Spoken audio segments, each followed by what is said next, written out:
On the Brooklyn Bridge tonight, voices strong, knowledge tight, thorough black talk in the air, changing minds, changing flair.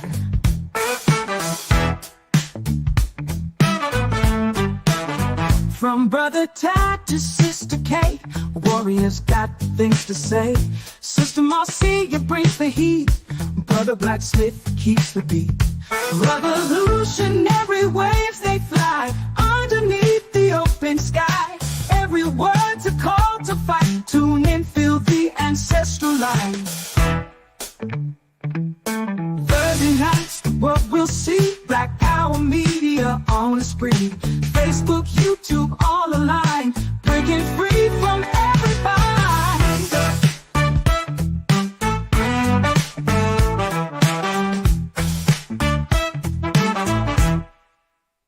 Social talk and politics, every voice breaks through the matrix. Commentary raw and true, for the many, not the few. Revolutionary waves they fly underneath the open sky. Every word's a call to fight. Tune in, feel the ancestral line.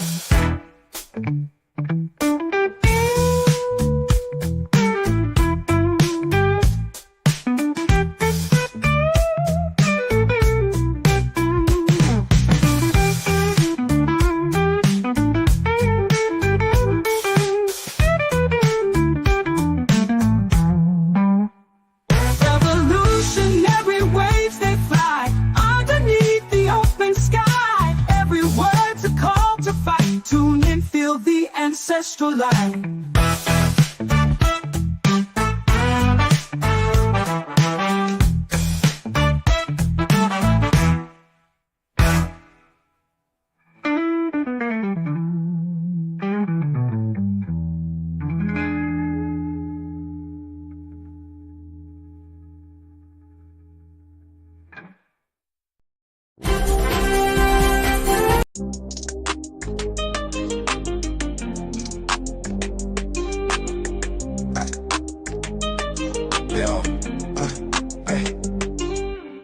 Standing strong on the bridge tonight. We got dreams and we got fight.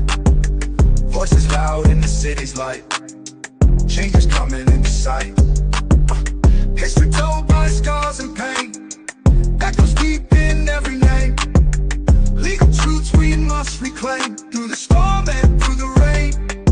Thorough Black Talk Worldview. With Brother Tad, Sister K, Sister Marcia, Brother Blacksmith. Cut the check on no vote, yeah. Justice calls from open skies. Tears that fall, ain't no disguise. Marching forward, no surprise. Strength in hearts you can't downsize. Every voice a sweet refrain. In this fight we share the strain. Through the joy and through the pain, bound together like a chain. Thorough Black Talk Worldview. With Brother Tad, Sister K, Sister Marcia, Brother Blacksmith. Cut the check on no vote, yeah.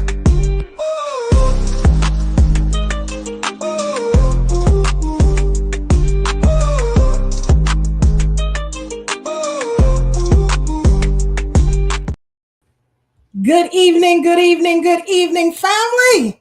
Welcome to another edition of Thorough Black Talk with your Sister K Fighter, Brother Tad, Brother Blacksmith, and Sister Marcia will be joining us shortly. Buckle up, family. Buckle up. Put your feelings in your back pocket. Put your feelings in your back pocket. It's going to be a rider today. It's going to be a rider today. None other than Dr. C coming in and giving us the 1-2 tonight. You know, when you in these Twitter spaces and, you know, these TikTok spaces, it's good to see, you know, your peoples, you know, in the rooms. And I'm telling you, they can't stop this FBA train. They can't stop it. We done put pressure on Target. They had to close some stores, remove some employees. We done shut down the Essence Fest, and we ain't going back. It's a wrap. It's over. Then, you know, the African braiders, hair shops, But it's just not them. See, some people miss the whole picture. Because when you boycott them, you boycott the Asian community as well. Because that's where they get their supplies from. So we on a train. We about to shut this movie down that they doing on Shaka Khan. If Cynthia Erivo is playing her, we ain't going. We ain't going. It's over. Just like Harriet, they tried it. I'm telling you, they tried it, but we not having it. Let me get my brother up in here. Give me the 1-2, Brother Tad, if you ready. The OG Wisdom Podcast finest in the building up on the Brooklyn Bridge. Our Brother Tad, what's happening?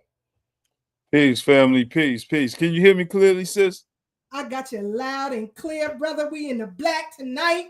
We in the black tonight. I'm excited. I'm excited, Tad, because, you know, when you got real ones who really out there, you know. Well, we are the real ones. There you go. And if you missed it, family, later on, go to Thorough Black Talk's Facebook page. Please download the episode of Doggy Diamonds TV that went crazy last night with Brother Tad and Doggy Diamonds. You got to check that out because the games is over for everybody.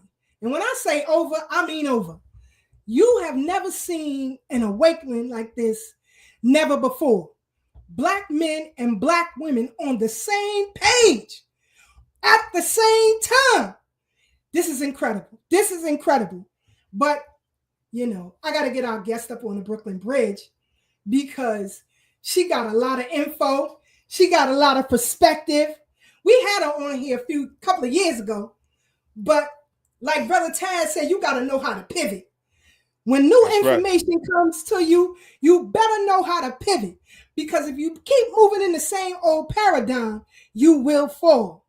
And so I'm going to bring our sister up in here. I don't see Marcia and Black yet. So we're going to give them a chance. But I got to get my guest in here because we don't got much time with her. And I got to get all the time that I can with our sister.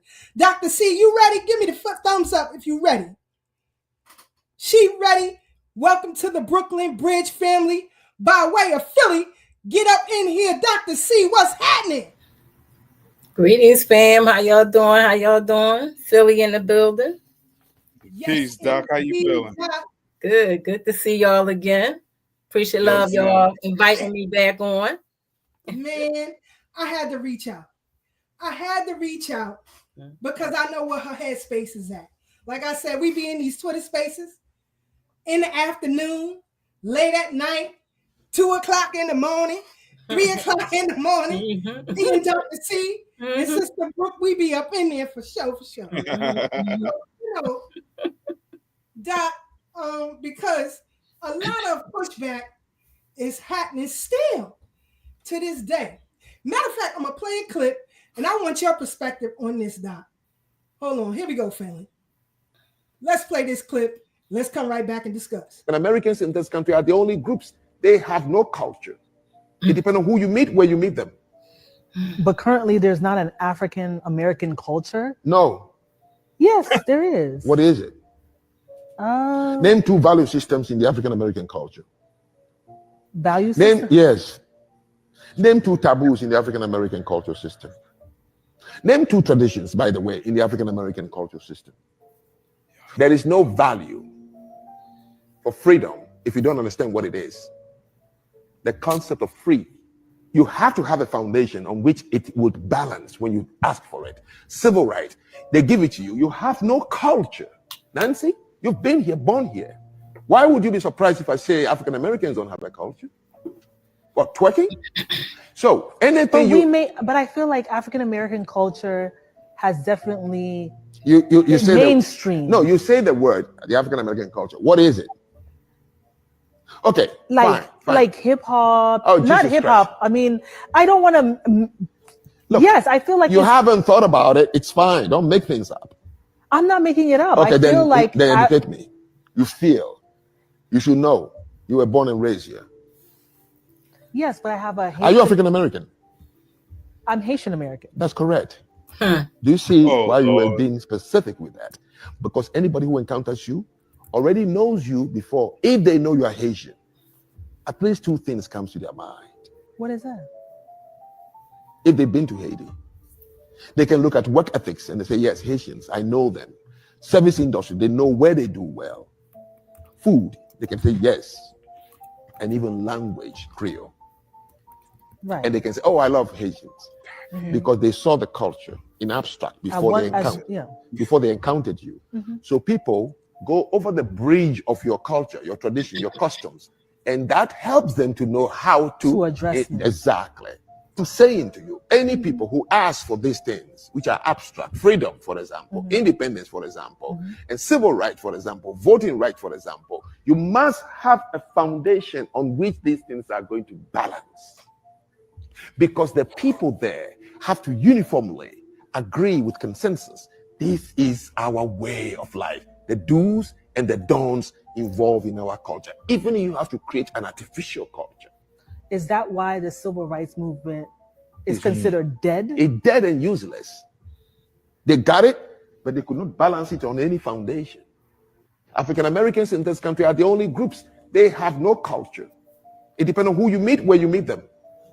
But currently, there's not an African American culture? No. Yes, there is. What is it? Name two value systems in the African American culture. I think it loops, sis. I think, yeah. This is painful. This is painful. First of all, I can't hear you, sis. Go ahead. Get it, and then we're going to listen to Dr. C. Give it to me. I'm sorry, Dr. C. I just... Because it's painful. No, she know we 100 thorough over here.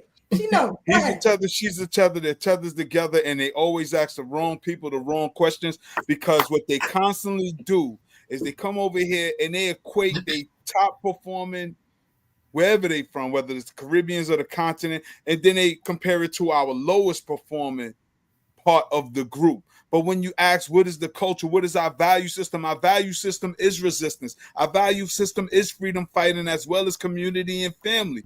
Not to mention liberating all groups. Yay, run here. We didn't go there. And when we do go there, we go there with the intentions of fighting, giving them strategies on how to free themselves. But Dr. C, I don't want to be rude, you're our guest. The floor is yours. I told her it gets hot over here. I told her it gets hot. Dr. C, your perspective on this clip that we just played. Not much, because they just don't know. Well, they're in denial. This is why we are delineating, because they the disrespect, the ignorance, that has to stop. The intentional ignorance has to stop. So, that's enough. That's all I have to say. He said, what's our value systems? What's value system? Yeah, like, what are your value systems? We are like my family said, we are the main character. Okay.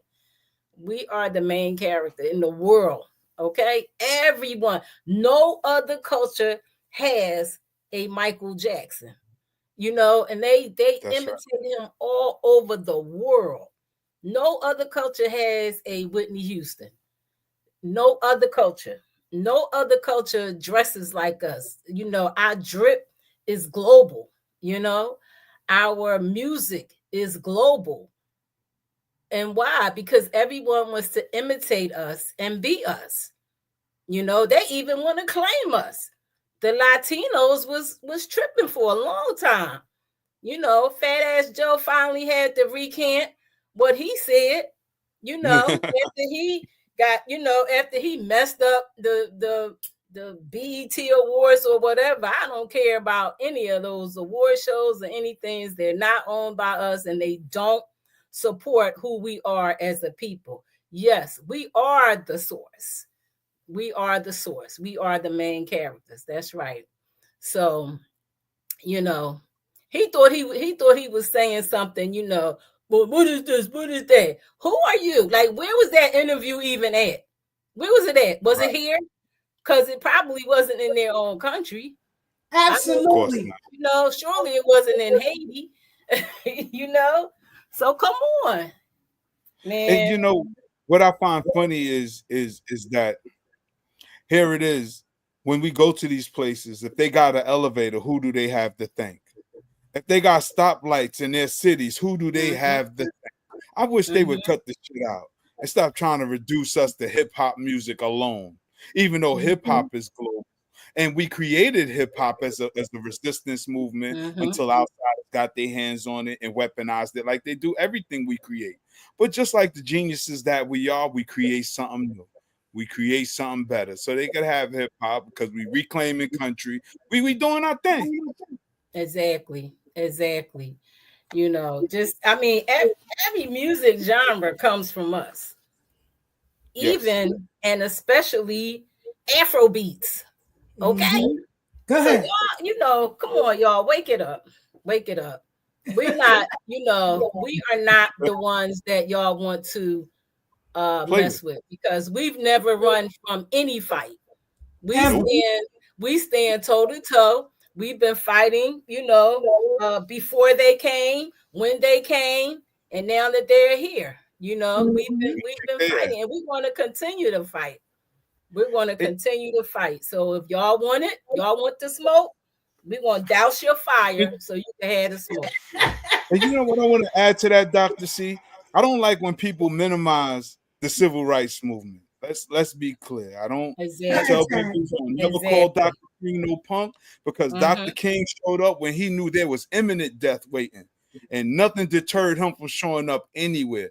You know what I mean? Right. That's a different type of bravery I still don't have. You know what I'm saying? Okay. If I know I'm going to enemy territory, I'm taking the crew and some weapons. And I'm not talking about nonviolence. I'm ready to get active. But Dr. King was a special kind of man that showed the resilience of what Black American people could be. Absolutely. So you about the civil rights. But the civil rights wasn't just about using toilets and sitting on the buses. They got to remember that we weren't allowed to have certain insurances. We were only allowed to have burial insurance, not life insurance, where we could pass on wealth to our children. There's so many variables that went into the civil rights movement that these tethers / Johnny-come-latelys don't know. And this, I try to be cool because we're not even 15 minutes into the show, but it just triggered me so much, you know, and I think it's disingenuous.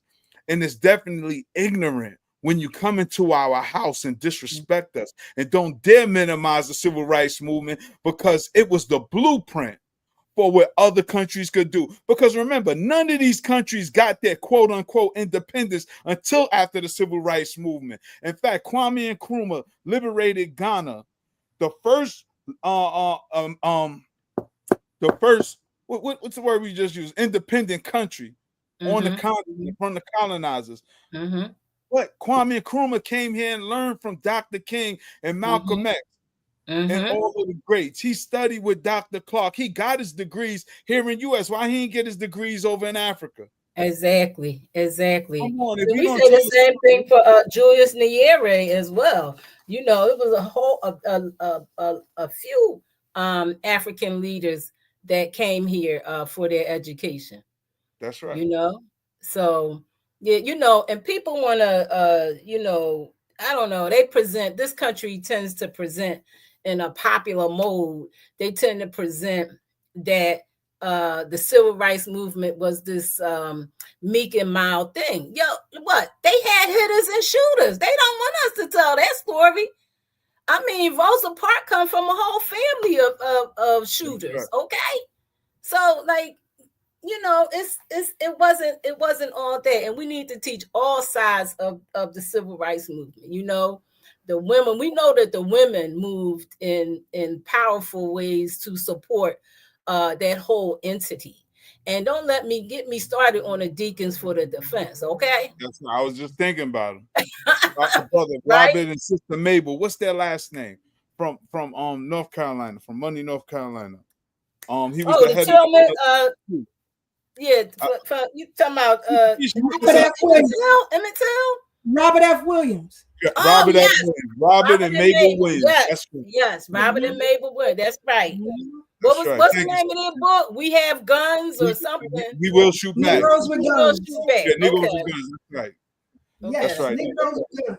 And that's what I was thinking, Dr. C, when you said we got hitters too. That's because see, people want to tell half the story because they keep forgetting that the Deacons of Defense held Dr. King down, and there was that chump by Rustin that came in was like, yo, we need to put the guns away, and that's just because that's a whole nother story with that, because that ain't the point.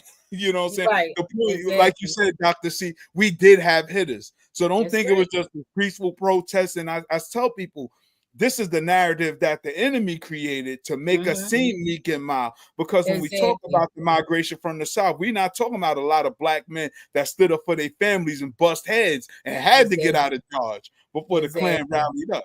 Exactly. They were giving part of the stories as if we ran and we were suckers and cowards. We not those tethers over there that run from their homeland. That's right. And matter of fact, we have set the, someone said we have set the mold for protest in this world. Okay. We did that. We did that. All these groups come over here and they want to do what we did. And then they expect us to come out and support them while they're not supporting us. No, that is not going to happen. That's right. That's not going to happen. No, that's not happening anymore. Let me say that. It's a wrap. That's not happening anymore. Okay. It's a wrap. It's over. Yeah, it's over. They can't stop the freight train. They can't. You can get in front of it, but you won't get ran over. Let me get our brother Blacksmith and sister Marcia up on the Brooklyn Bridge. Brother Black, sister Marcia, what's happening? I'll let Wing Gal speak first. Peace, family. Happy Blacktastic Thursday. There you go. This is a discussion of discussions right now. Dr. C, it's a pleasure to meet you. I am here as a student. I'll do little interjections, but for right now, I'm just a student. All right. Yes, ma'am. Yes, ma'am. Peace, Dr. C, and pleasure to meet you. And greetings, I'm ready to listen as well because I'm sure it's going to be a fascinating show tonight. Brother Taz, Sister Keisha. Peace, my brother Black. Looking forward. Hey, Black, we got company, so we expect you to be on your best behavior. I'm going to show my... Here he goes. Just excuse him. He from the Bronx. He don't know no better. We give him a pass every now and then. They're a little, But I wanted the family to know because a few years ago, speaking of we don't have no coaching, I got this from Dr. C. What you see behind us? I got this from Dr. C. All right? And she broke down every aspect of our culture. Every aspect. The language, the customs, the faith, the food, music, beliefs, all of that. She broke that down for us. And so when I hear people say, they don't got no coaching, it's so disrespectful. So disrespectful. And like Taz said, when you come to somebody's house and you start, spewing these comments, but I get it. But here's what's got to happen. We're going to have to start pulling up. We're going to have to start pulling up. I don't know where he is. Don't know where he lives. Don't know his business or anything like that. But he should have fear to walk the streets. Not because we might lump him up, but because of the disrespectful things that he said that he will be shunned by the world. And I expect that coming from somebody from West Africa. Because it's their ancestors that sold ours into slavery. And so he's following his lineage. That's why I say I can never, ever be Pan-African, not with them bastards. You can forget it. Your ancestors sold my mother effer. That culture you don't want to talk about. You don't want to talk about all of those kingdoms. And later on in the second hour, I'm going to start because each week, I told y'all before, a little bit, but each week I'm going to do a breakdown. Nigeria, Dahomey, Burkina Faso. Don't play. And I see folks, excuse me, wishing Burkina Faso and the Sahel Alliance well. You go ahead. You go ahead. But before you do that, read the history. Mm-hmm. You see, absolutely. The reason why you see this awakening happening, because our ancestors said enough. Mm-hmm. We have to do something to get them all on code. Courtesy of Dr. Claude Anderson. Yes. So, Dr. C, if you can, if you will, tell us what are some of the pushback? Because I know, as far as reparations is concerned, every hearing in New York, every one, and I've been to all of them except 3. Every hearing, it's always folks from the diaspora who stand up and either try to grandfather themselves onto it or say we don't deserve it. Your thoughts on that, Dr. C? Yeah, they even bring their children to the forum and then want to be upset that somebody has addressed the child. Well, you put the child in an adult forum, and want them to speak, then they are going to be addressed. So you should speak, for your child. The pushback stems from, again, just like, with our ancestors that came here or, were forced to come here, there were buyers and sellers. And so the pushback, in my opinion, stems from the fact that, we are no longer willing to share resources. That's done. That's done and over with. Like, go to your country and develop your resources, and then see if you would be willing to share, as we have. I mean, we shared for a lot of years. And the politicians, the politicians, as I call them, politicians, are still taking our resources and sharing them without our permission, against our will, and doing our taxes, using our taxes to do so. This is madness. This is madness. Last week, Doc, I said last week or the week before, I showed the breakdown of who's getting the most resources or government benefits. Mm-hmm. And 50%, was it 52% of naturalized citizens are getting some sort of government benefit or have. Mm-hmm. 53% to non-immigrants, meaning the migrants. Mm-hmm. And only 35% who are foundational Black Americans receive some sort of government benefit. Wow. But they use us as the face of it. Yes, the nerve. It's just so untrue. And I think that a big part is that a lot of our family don't know. We working, we working, we taking care of our families. We loving on each other as much as we can. And we are sadly trusting, again, the politicians. We're sadly trusting them, and they are not in our best interest. Matter of fact, we need a 10-year moratorium on, no more politicians in office if you are not born in this country. And even if you are born in this country, let's go back to your grandparents and your great-grandparents, okay? Because, all of these politicians have clearly put into place that they are about themselves and their own ethnic group. That's what they're about, And so we definitely need to change up some of the laws, many of the laws in this country.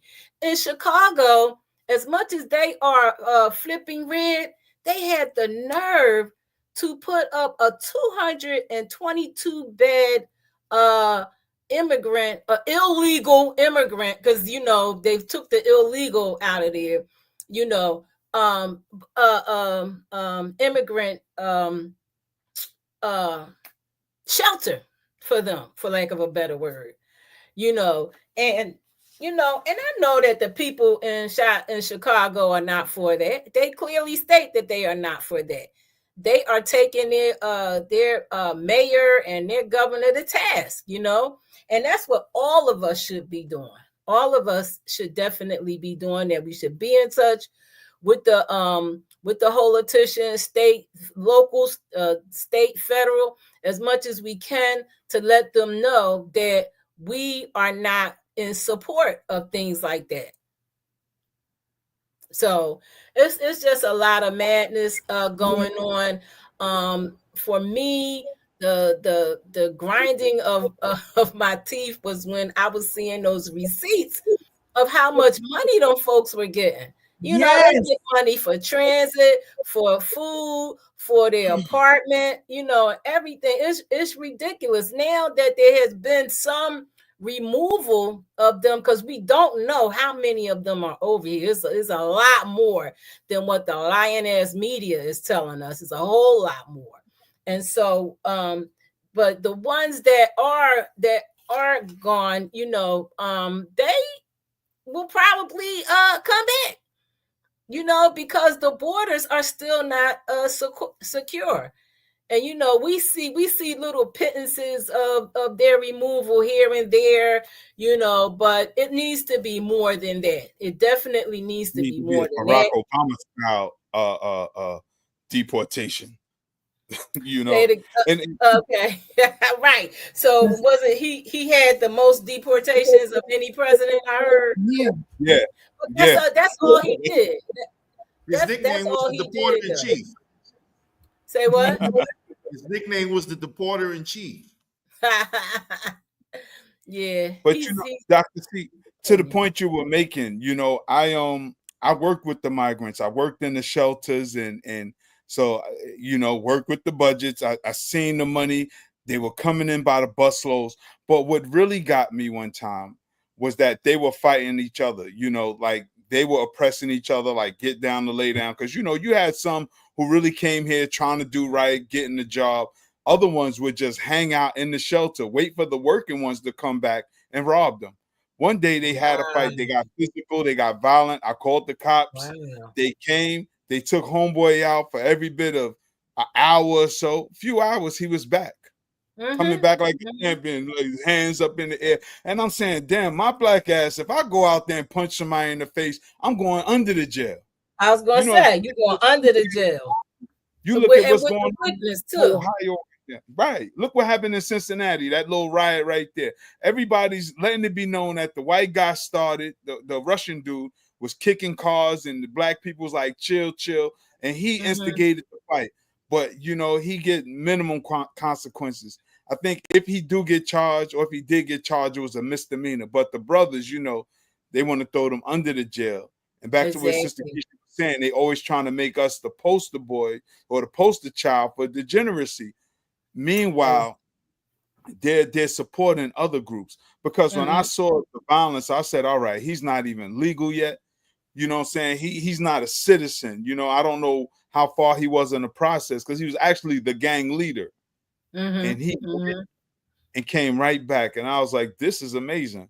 Because I don't even argue with people no more because they see the black man and you going down, homie. So to your point, the money and the resources, the beds, the shelters, and here it is. They still want to study on what we should get, but somehow they find billions for people who don't got a nickel in this quarter. These people haven't paid their tax. These people haven't done anything except hop the gate to come over here. But Dr. Claude Anderson said they was going to try to make us a permanent underclass. Absolutely. Yeah, that's exactly what he said. I mean, here in Philly, they are struggling with the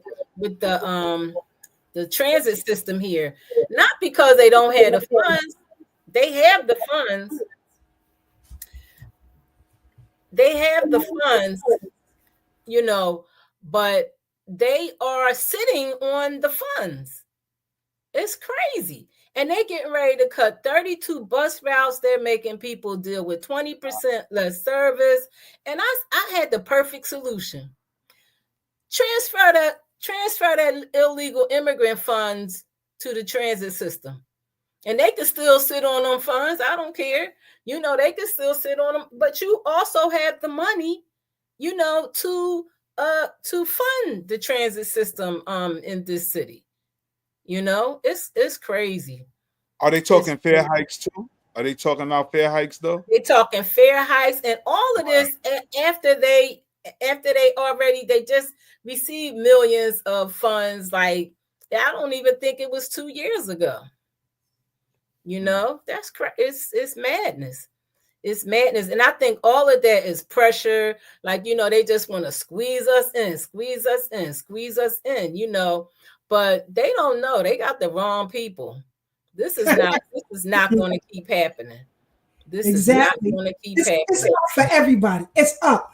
Doc, I want to get your perspective because Brother Tad and I did a show, I think maybe 2 or 3 weeks ago, on why we fell back from Pan-Africanism. If you can, let the people know from your perspective what the problem is with Pan-Africanism, especially today. So it's dead because we now, Black Americans, we reject the lopsidedness of it. You know, it's been reciprocal since its inception. We no longer enrich others at our own expense, financially, mentally, and spiritually. Many who once touted Pan-Africanism are still in this country, touting it as a savior to our own existence, even though there's no evidence of melanated people of any kind who advocate for our needs as Black Americans. We have advocated for many, but few, if any, have reciprocated our wants, our needs, our desires as we have for them. There are many who operate businesses in our communities, yet badmouth Black Americans as lazy, broke, and dumb. I put unintelligent, but dumb. You know, some claim that they are better because they use our resources to come up and support their families who remain in their countries, and they just stay over here. You know, they never go home. Also, Pan-Africanism is dead because it has resulted in policies and resources garnered to harm Black Americans. As a matter of fact, said policies and resources go to everyone except Black Americans. Where are the dual citizenships, the reparations from the sellers of our ancestors? Where are the contingent teams who have come to reclaim their family? They don't exist. Where are the African ancestors in our lineages? You know, I have none at this point in my family tree. I'm all the way back to the 1800s. Black Americans, we are concentrating on efforts on our own lineage, verified people who have traced our records to the 1800s and beyond. Now that it's our turn, we fully comprehend that we are all we have. You know, we all we have. We are family for real, and we will do what we can for ourselves, our ancestors, elders, and progeny, who will then continue the Black American legacy of our existence on this planet. So yeah, Pan-Africanism is dead. It's done. Like we need to see the videos of the burials. You know.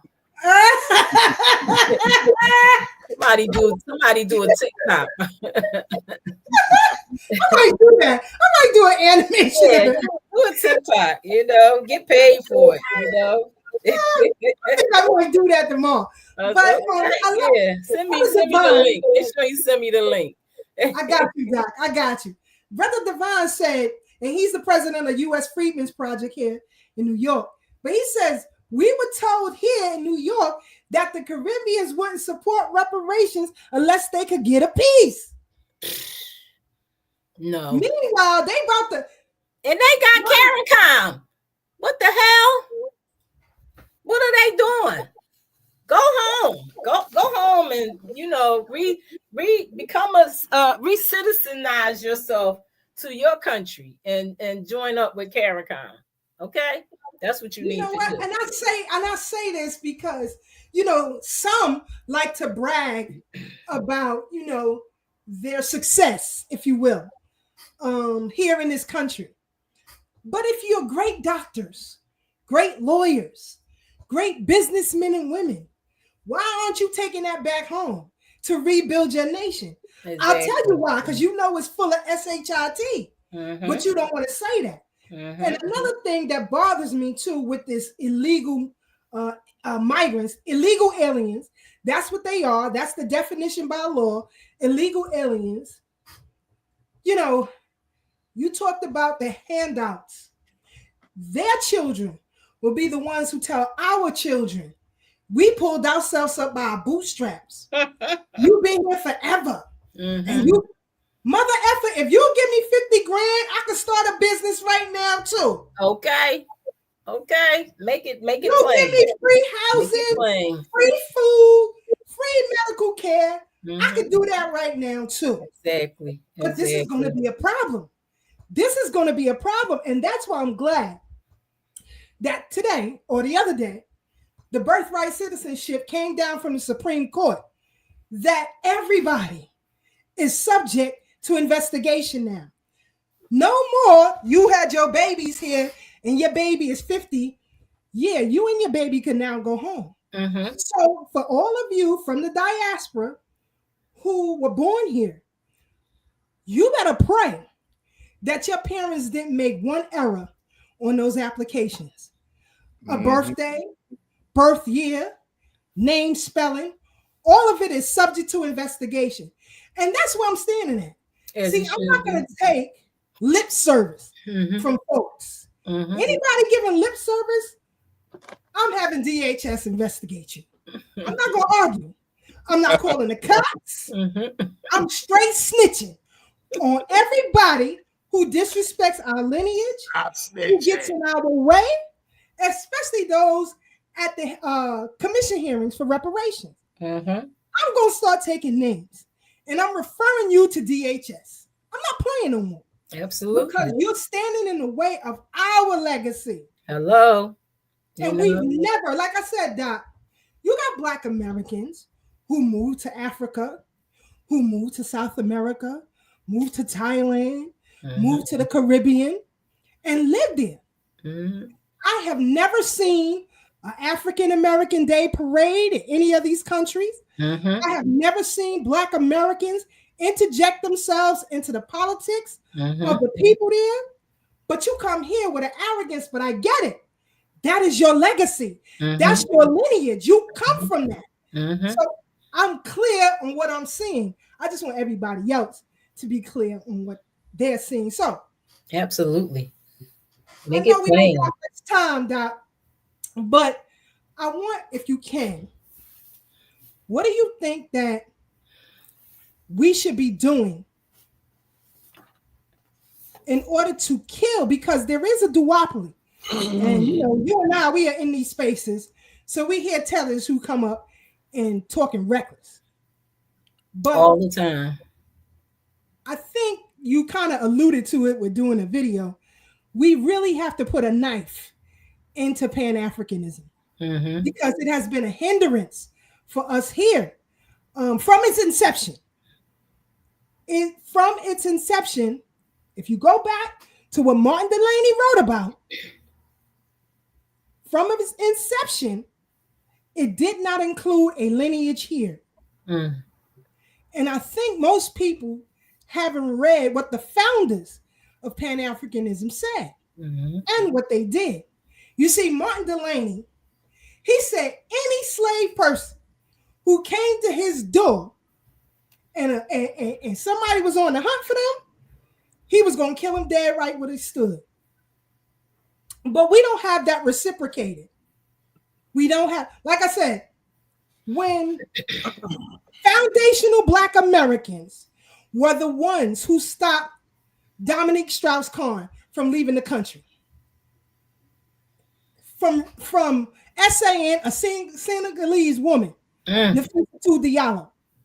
It was foundational Black Americans who stopped him who put in the work, got petitions signed, turned them over to the courthouse so that he can be seized.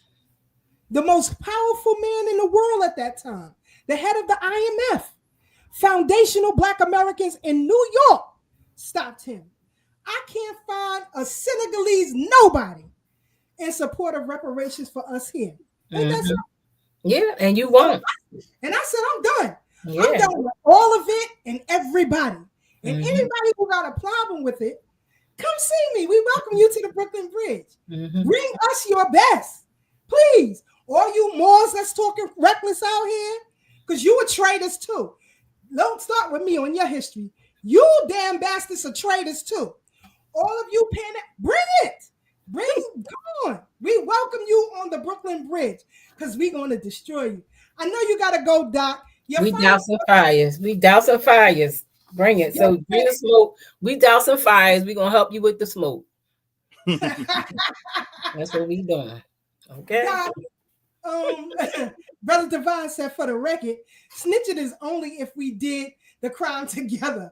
I take no part in y'all illegal breaking into my country ancestors built. I'm gonna protect my house. Right on. Thank you for the correction. That's right. Thank you for the correction, brother. So, Doc, your final thoughts and comments with us, because I know we ain't got too much time that you can lay on the people right now. I just want to say that this is a cultural recess. This is a Black American Renaissance, and it's both spiritual and cultural reset that includes multiple identifiers, many of them connected to our life experiences in this country. They include BA, Black American, FBA, Foundational Black American, ADOS, American Descendants of Slaves, Solon, Soul American, Soul Autochthonous American, and Negro. We have all awakened to the fact that we absolutely have culture, and therein all aspects thereof, which includes what you showed on my chart from my book, Attitudes, Beliefs, Language, Custom, Ritual, Behavior, Faith, Religion, Food, Art, Drama, and Music. And let me add that our ancestors and elders have always known this truth about who we are as a people. The world bears witness to the aforementioned facts about Black Americans as globally different ethnicities copy, cosplay, and claim our Black American lifestyles, ways of existing, creations, and much more. So, I just want to stop there because I got to, go to sleep, y'all. I'm older. And I go to sleep. But y'all, look, get y'all come through and join us. Go to the blackAmericantribe.com. Work on, do what you can to get your 151 million per descendant. Okay, 2 million for 75 years. 2 million per year for 75 years. And remember, reparations includes protected lineage class, tax-free status, land, education, and direct cash payments that we could do what the hell we want to do with it. Okay? Could you put that in the chat again? Y'all want to do with it whatever we want. Mind your business. That's a fact. Now, could you give us that website again, Dr. C?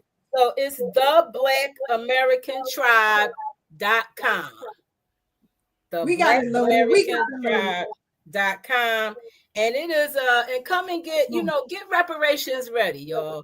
Do your genealogy, know your lineage, connect with your ancestors. They waiting for y'all. Y'all got land, we got money, but we gotta claim it. That's one thing that they cannot do. They cannot, other folks cannot trace their lineage the way that we can, because this country and all of its greed and madness kept records. And look, and get it while you can get it free, because they're going to start charging for it. Okay. And not to cut you off, Dr. C, but I've done my research at the Schomburg Research and Cultural Center. I did it as recent as October, but the years prior, when I was able to see my great grandmother's birth certificates. To your point, Now they're making it more difficult because I can't even see my mother's birth certificate anymore. They said I got to go to the Department of Records now to get that and prove that I'm her son to access the records. When years ago I saw my mother's, my grandmother's, and my great grandmother, you know, who was a registered Native American born in 1910 in Halifax County, Virginia. You know, and I remember my great grandmother. You know, I'm going to see my grandmother this weekend actually, and you know, just get this history, because when we was in this Pan-African movement, and Sister Keisha and myself has always been about the lineage, though. Even when we was in the Pan-African movement, you know, I said, you know, we talk about these foreign ancestors, but let's honor those that we know personally. Grandma, Nana, and all of them. I think we doing this service when we be talking about some ancestors we don't even know. We just name a few famous ones like Harriet Tubman, Malcolm X, Dr. Clark, and then we go on to these other people, and then our ancestors gotta take the last seat. Because, you know, after they do the libation, now call out your ancestors. Like, nah, I'm calling out my ancestors first. Okay. My mama passed 4 years ago. I'm calling her first. My grandmama passed 10 years ago. I'm calling her, at least my father's mother, my mother's mother's still alive. That's what I'm going to do this weekend. You know, and me and my cousin, real quick, we said we're going to give grandma an apology because my grandmother been on this stuff. Like, who said I'm African? Who said I'm it? That's right. You better listen to her. She know who she is. She know who she is, and she telling you. Read the book and thought we smarter than her. Read the book too, you know. Dr. Such and Such said. That's the thing with Pan-Africanism. Dr. Such and Such said. Well, what your grandma say? Right. What grandma said? You know. Yeah, that's a good thing. Make sure you do that. I encourage everyone. Look, do your family stories. Make books. Digitize them, write them, do your family migration maps, okay? Because there are a lot of stories in them too. Do your stories of your family in the military, and do your stories of your families that were forced to leave the South because they defended themselves, okay? And we got a lot of those stories, you know. I'm sure everyone. Most of us on here have, you know, we have our family, our Black American, we have family stories that include an ancestor or two or three who defended themselves. And as a result, they had to leave the South and come to the North. You know, lineage matters. You know, make sure that you interview your elders who are still here, record them, you know, use your phones, or, you know, and get them recorded, you know, get your little artists in your family to sketch pictures of them, and, you know, take pictures of them, and because they are very, very important. You know, when we lose a relative, we lose an ancestor, we lose an elder, you know, a whole library goes with them. You know, but it doesn't have to be that way. You know, we can record them and allow their stories to live for eternity, and make sure that we connect those stories to ourselves and our youth. Very, very important. Very important. Yes. Well, thank you, Doc. I know you got things to do. Yes. We gotta have you back on the Brooklyn Bridge whenever you're ready. Okay, absolutely. This your home. Whatever you got going on, whatever the blacktribe.com going on, let us know. This is your home. Also, Brother Divine said, where can he get the book? Oh, so Acclaim is out of print. Sorry, y'all. It's out of print. I would have to do some on-demand copies, and then so Sister Keisha, I'll get that. I could get that information to you. And you can share on the show, or I could come back, because I don't know, maybe I'll do a second edition, you know. I got you. Whenever you're ready. Please do. Please, you will come back. Yes. Don't tell me what to do. That's right, get him. That's right, sister. Let him know. He's the boss. But I agree. I agree. Yes, I need to come back. So yeah, that's something that's definitely in the works. Yeah. But thanks so much for the time. I respect y'all. You know, everyone, y'all have a good night, and make sure you tap in with the Black American Tribe.com. Okay, come through. Lineage verification, very, very important. Very important. Yes, Make it happen. ma'am. Make it happen. Get yourselves reparations ready. Yes, All ma'am. right. Yes, ma'am. There you go. Family, Dr. C, you gotta love it. You gotta love it. I told y'all it's up for everybody. It's up for everybody. And like I said, we be in these spaces 2, 3, 4 o'clock in the morning, 10,000, 13,000, 15,000 people. We are so on code like never before. And what I'm seeing, Brother Tad, yes, what I'm seeing is that a lot of folks who aren't of this lineage having spaces now, pretending to be us, but then hosting conversations to put the Black man and the Black woman against each other. We come in there and we shut them down immediately. But like I said, I'm not arguing with nobody. I know how to call DHS. I'm not playing at all. But just a reminder of what the great doctor said. Bring it on back.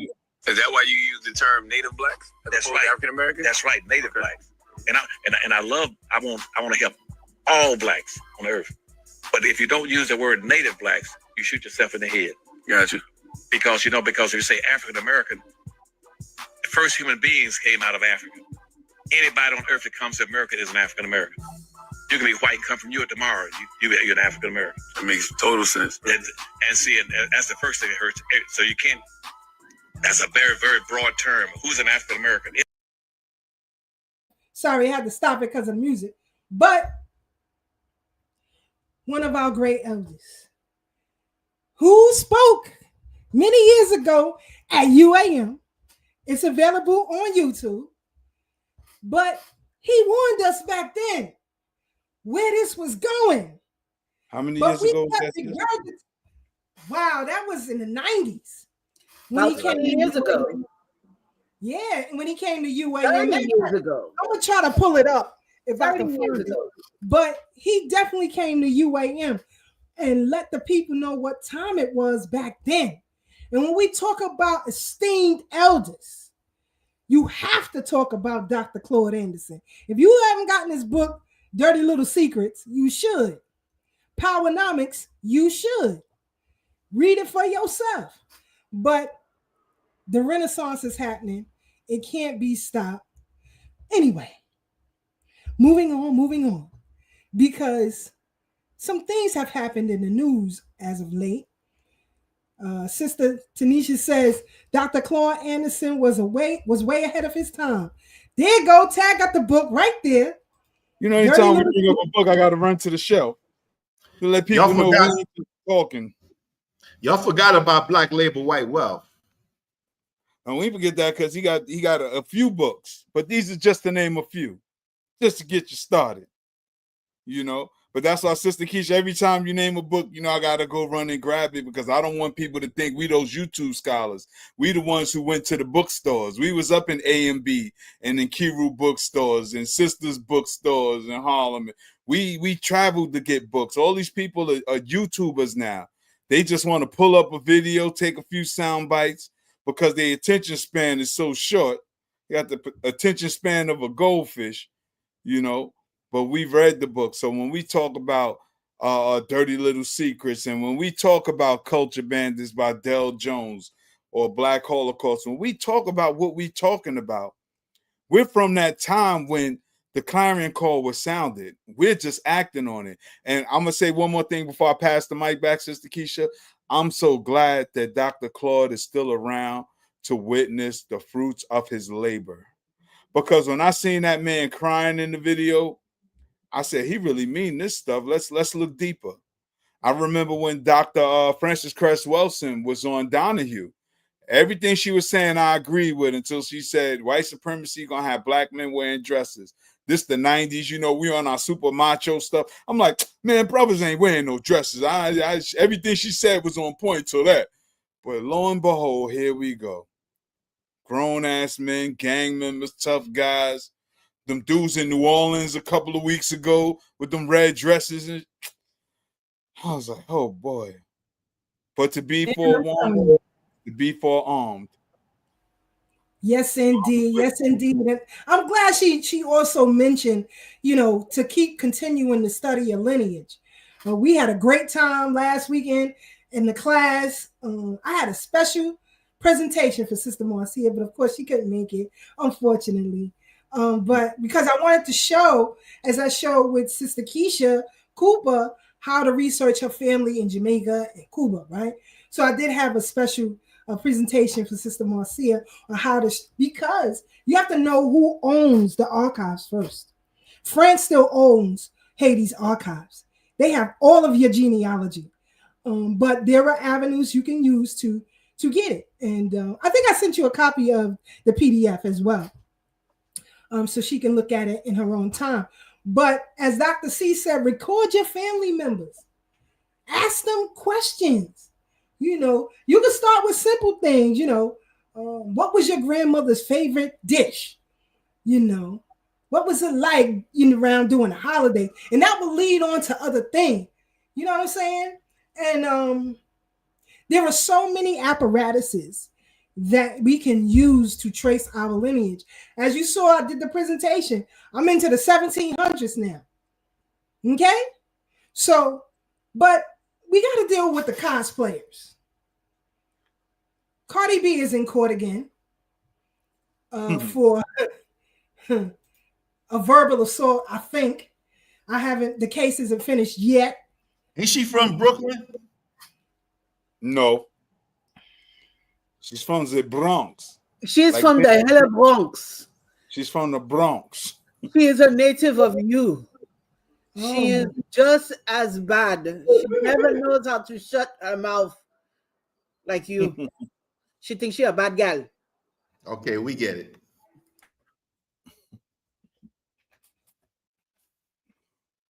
The question was asked of her in court.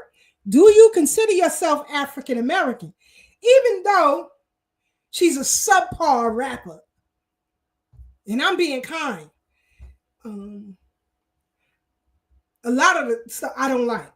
I just have to be honest. I know trash when I hear it. I don't care if it's attached to a good beat or not. I know trash when I hear it. When you compare her to like a Rhapsody or somebody, there's no comparison. There's none. When it comes to lyrical content, there's no comparison. But people feel otherwise. But she cosplay our culture, use our culture, but disrespect us at the same time.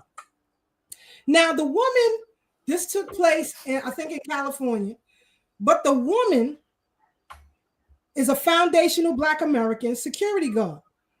There was a verbal altercation. I guess Cardi was speaking very forcefully, and saliva went out of her mouth and landed on that sister. But not just that.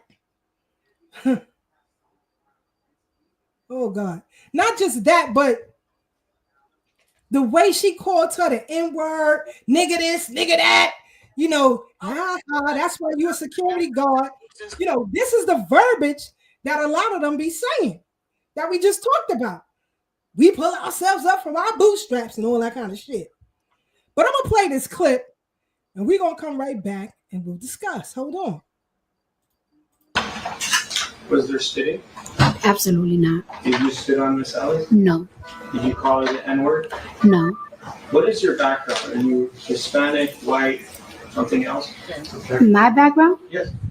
Well, the objection? Of relevance. You don't see on the resume. Would you consider yourself African American? I consider myself Afro-Caribbean. We need to give your attorney a second to object. Oh, sorry. Relevance, Assisting. Was there spitting? Absolutely not. Did you spit on Miss Ellis? No.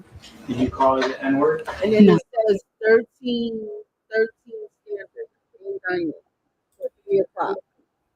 When we did it, it was 6 people at Hey, Sister Marcia, I can't hear you. Yeah. You go on, sis. So, yeah, so they updated. Okay, I muted her.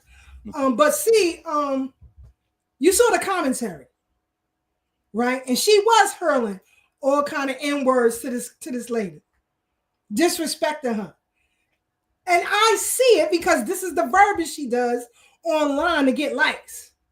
You know, I see her more as a social media influencer as opposed to being a great artist. I disagree with that. But some people may feel otherwise. I don't care. All I'm saying is she cosplayed the culture for her own benefit. At the same time, you get a lot of pushback from the diaspora brothers and sisters about us using the word tether and calling people tethers. But those same people have no issue with using the word nigger, even though you ain't from here. Those same people using the same verbiage, but when it gets heated, they use it the same way the cracker does. The same way the cracker does. And it's okay. It's okay. Like, for example, there are certain things I know I can't say when I go to Jamaica. Come get my head busted because certain words are disrespectful. So I don't say it. But everybody comes here and it's a free for all. But we don't have no culture. But you adapt the worst of it and say that's who we are. What are you talking about? I got doctors, lawyers, businessmen, and businesswomen, government employees, on down the line in my family, on both sides. On both sides. So what you talking about? Where we at with it? You know what I'm saying? Me, I'm an executive, high level. I'm just saying, where do you get this stuff from? And think it's okay. Like, I don't like the word pick-me. A lot of Caribbean folks like that word, pick-me. They refer to their kids as pick-me's. Especially Jamaica. Especially Jamaica. To us, it's an insult. Because that comes from picnic. Pick a nigga. But you use it freely here. You know, and that's what really disturbs me. You go to another land and you don't study the people there. You just do what you want with no regard, but we supposed to respect you? Nigga, please. No pun intended. But you know, I think for me, that's just like saying kid. Like, we ain't got kids. We don't have goats running around. We have children. Please refer to the many humans as they are and not as animals. And I think, you know, these terms may be taken out of context when we don't have full understanding of their background, right? You know, like, yeah, I'm hearing you like, pick me. They're saying pick me. And then I'm like, oh yeah, pick. Yeah. But Brooks says, don't forget that her kids are half FBA. So like many people from her country, when their children are a darker hue, they demonize those children. And that is documented, that you will find people from these Latin countries demonizing their darker hue children or cousins and stuff like that. Don't tell me that. This is crazy. She's pretty nasty and her lyrics are trash. Because I don't know why everyone is making such a huge thing about her Jay-Z, whatever. I'm listening to it and I can't find the fire that everyone is talking about. So whatever. But before we go to the next topic, I just want to say that color struck stuff has been in as a construct of coming from India when the white man first went there, and then he started telling all the black people there, caste system, and now we're here with it. That's happened all over the world. That's not a FBA diaspora thing. That is a world thing. In Latin America, in French countries, and wherever you go, where there's I get it. But when she's having these discussions and she's calling someone an N-word, when you have children that are that hue, then I know that's what you're going to call your children in the future, or maybe even now. So I'm just saying, in general, that type of talk should not be accepted by any standards, right? And this is where we're talking about where are standards and how do we project that to the world. And if she's projecting this to the world, then it's a bad thing. Right. But one of the things I wanted to point out, good commentary, both of you. Thank you for that. But there are social norms that we have. It may not be a social norm for you, but it's a social norm for us. So using kids is a social norm for us. And, a lot of people don't like that, but it is our social norm. And it isn't racially separative. That word isn't racially separative, but I get it. Here is some testimony. This is the sister who got into it with Cardi B, a security guard, and this is her commentary. When you were at the building and Cardi B exited the elevator on February 24th, 2018, what were the words that she used that were so hurtful? She used a lot of words, and again, excuse my language, but she was like, bitch, that's why I'm gonna beat your ass. I'm gonna get you fired.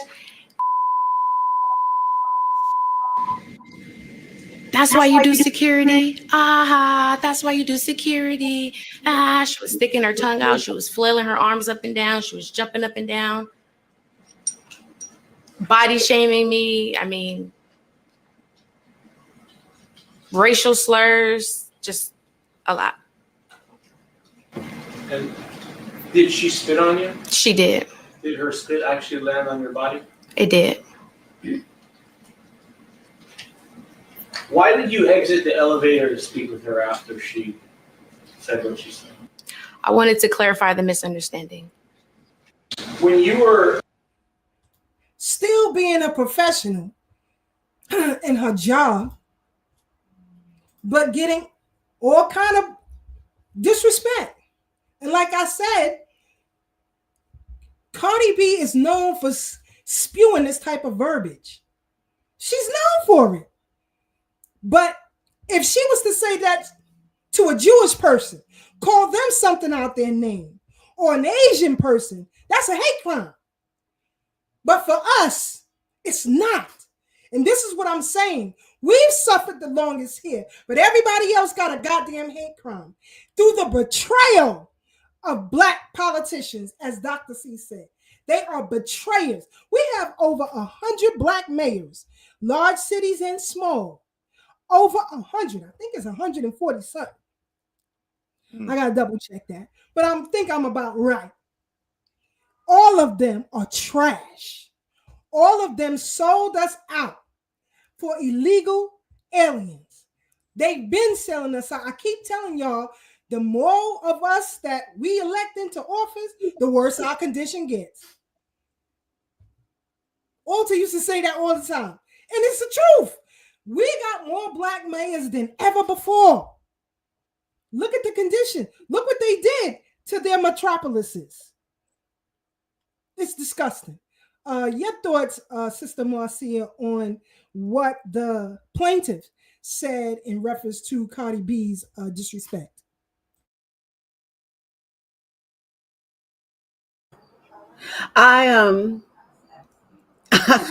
Listen, me and Cardi B would have been on the ground. You are not spitting on me. This is not, what was the first show that they spit on someone? That girl. No, Flavor of Love. Yes, there it is. Flavor of Love with They New spit on York. That white girl did that. Yo, listen, Right. Pump the ain't spit no on New York. way. Ain't no way. And New York took her down. It would have been me taking her Cardi B down. I don't care about her status.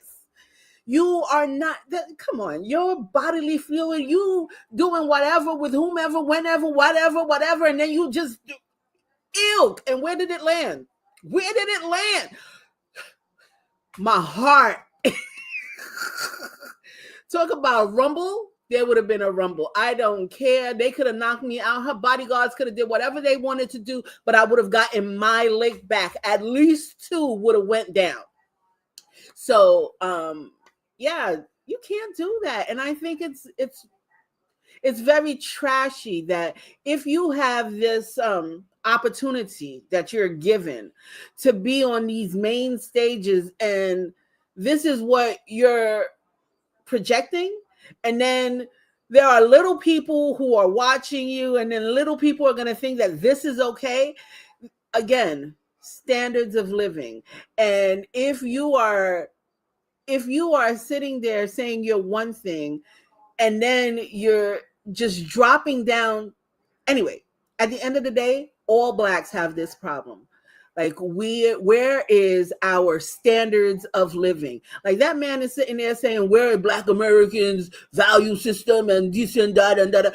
Where is your Nigerian, your whatever value system you're talking about?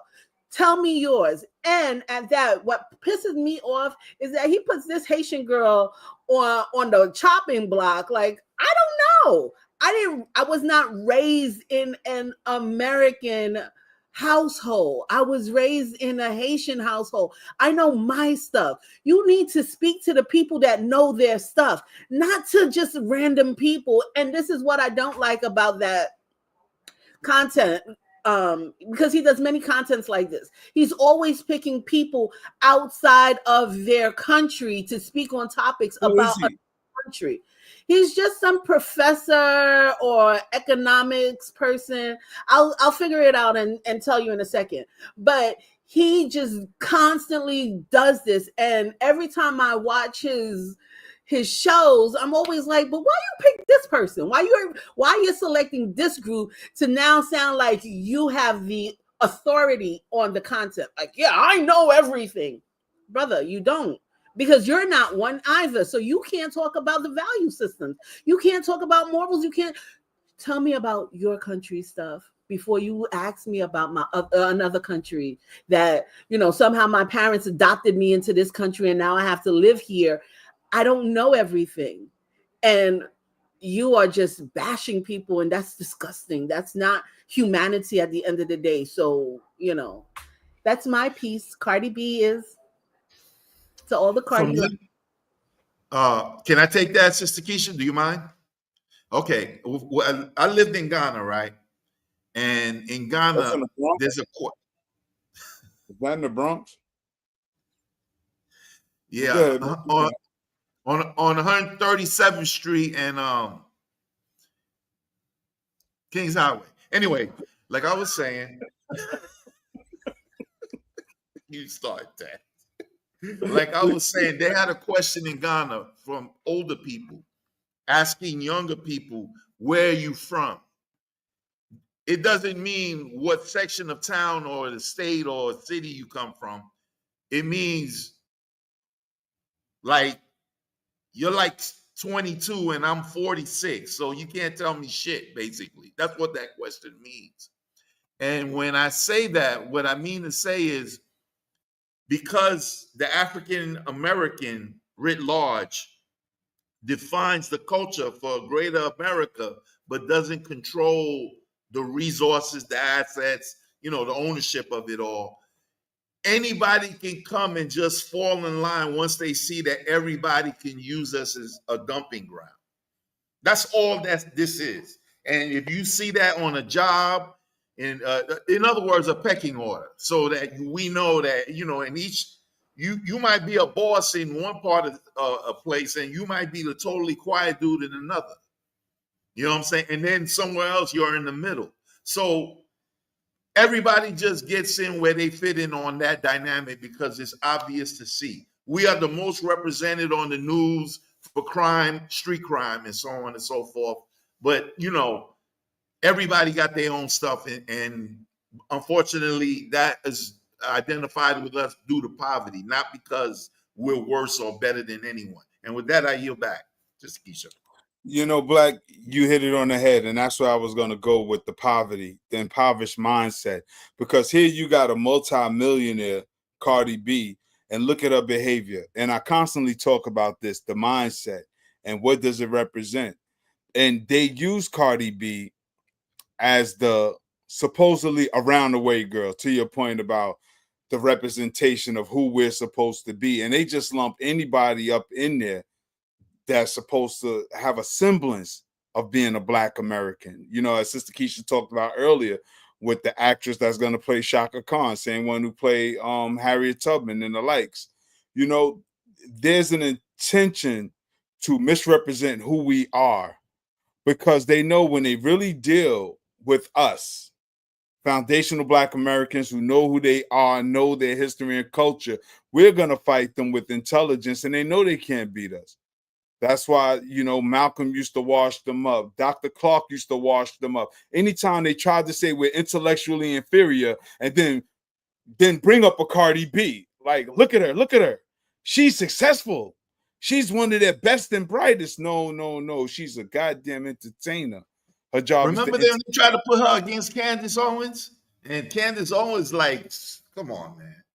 Right. Took care of her in 2 seconds. Again, the misrepresentation, but that's what makes this Renaissance so beautiful, because no longer will we sit back and be quiet. You know, we, like we always say, you know, we love our continental brothers and sisters and our Caribbean brothers and sisters, but this is something we have to do for ourselves. And those who are from the Caribbean and the continent, when they get on board, they'll let their generations behind them know, look, when you come to America, all that shit y'all was talking about in the jungle, don't bring that shit over here. All that, yeah, we're going to go to America and take over. Because them Americans are stupid. They don't know nothing. They got everything, and they don't know what to do. No. It's intentionally misrepresenting. And Cardi B do not represent me. Never have, never will. You know, I know DJ Self. That's my dude. Knew him for years. He's a little younger than me, but I knew him before the music. In fact, he hosted one of our mixtapes back in the days. But when they were on Love and Hip Hop and he was dealing with her, I was like, why is he dealing with this? Like, he's better than this. Because what we see now is what she's always represented. And you know, this ain't a beat up on Cardi B session for me. This is just how the system intentionally misrepresents FBAs, and we're standing on our lineage now. We saying nah, because part of our resistance has always been self-determination. Y'all not gonna be running around here lying about us, saying we dumb, saying we stupid. Look, that was one of the reasons why they tried to keep us enslaved. And the moment they let us, well, I won't say let us free, but the moment we were quote unquote emancipated, look at all the dope shit we did. Look at all of the communities we built. Look at all of the businesses we built, the cities we built, and sustained ourselves. But of course, we're redlining, driving highways through, creating black laws, and all other kind of foolishness. And people don't realize that to keep in the spirit of oppressing the foundational Black American, they'll bring continental and Caribbean and Afro-Caribbean Latinos who look like us, but not of us, who don't have the same fighting spirit and are happy with the crumbs that may be doled out. That's why Cardi B will behave the way she do, because she was given crumbs. But just like the rest of the entertainers, her day is coming when she's going to get her wake-up call. Sister Keisha. Yes, absolutely. It's up for everybody. Either you're on code or you getting run over. Period. That's where we at right now. But you know, in some of these spaces, you know, before I go to that, there's a show. I want y'all to check what I'm saying. But in spaces, let me go this way. In some of these spaces, you know, you get people who try to come in and crack jokes, you know, it's good. But when it comes to cracking jokes, we the best at it. The best comedians come from right here. I don't even know none of y'all. So Word. the best comedians come from right here. So you ain't gonna win cracking jokes on nobody. Get out of that lane because you're gonna lose. So people talk about bushmeat. You know, you do eat bushmeat, mother effer. There's a show on, I guess you can find them on YouTube called, excuse me. It's called Border Patrol Australia. All right? When you get a chance, watch Border Patrol Australia. You see the Asians and the Africans coming in with bushmeat. And they stop them at every turn. They are the nastiest mother effers on the planet. It be maggots all in their bag. They carrying that. Hold on. Y'all think I'm playing. Hold on. Because you know, since the kids are going up, I'm going to pull it up. Here we go. What is illegal and unusual? These discoveries at Detroit Metro Airport. Yeah, bush meat. That's meat from rats, bats, baboons, and more. I know we got your attention. The feds aren't monkeying around with this. Fox 2's Jessica Dupnack is live at the airport. Jessica, do explain. Yeah, we need some context here, right, Rupe and Amy? So this is crazy. Customs and Border Protection, they seized back-to-back bushmeat smugglers here at DTW. Now, the first one, it was 11 pounds of rodent meat in someone's luggage. And a couple days later, they found 52 pounds of monkey meat stacked away. We had to ask passengers what they thought. Oh, that's gross. The faces say it all. Oh, well. What do you think of that? That's disgusting. Back-to-back seizures of bushmeat at Detroit Metro Airport in 1 week. First, 11 pounds of rodent meat in the bags of a passenger coming from Togo in West Africa. That is not appetizing at all, I would say. I do like red meat, though. And next up, the headliner, Customs and Border Protection uncovering 52 pounds of primate meat. That's a lot of monkey meat. My goodness. The passenger claimed it as antelope meat, but the monkey meat coming from Central Africa, possibly this little guy or the sun-tailed monkey. It looks tasty. You're lying. No, it looks good. You'd eat that. I'd eat it. You're kidding. I'm kidding. Customs and Border Protection says primate seizures are very rare. What's the weirdest thing in your bag right now? No comment. We had to ask. What's the craziest thing you've eaten? The craziest thing I probably ever eaten was my wife's meatloaf. I compare that to the monkeys. Wait, let's show the wife. Let's show the wife right there. We actually found someone who's eaten monkey. It's horrible. What does monkey meat taste like? Honestly, it tastes like horse.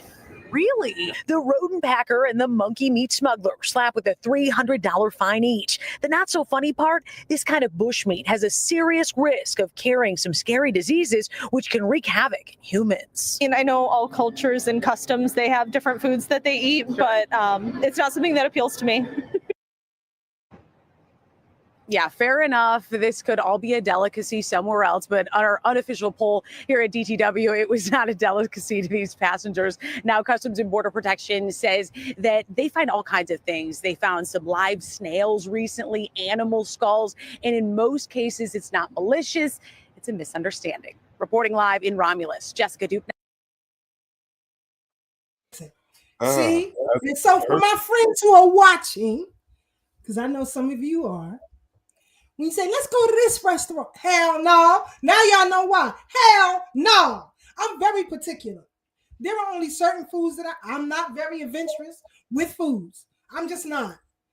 That's just me. Not saying you got to. The answer is hell no. I'm not going to them restaurants. Y'all have a good time. Because you might think you getting a lamb or some chicken, but you getting bush meat, and you can have that over there. Go ahead, Brother Tad.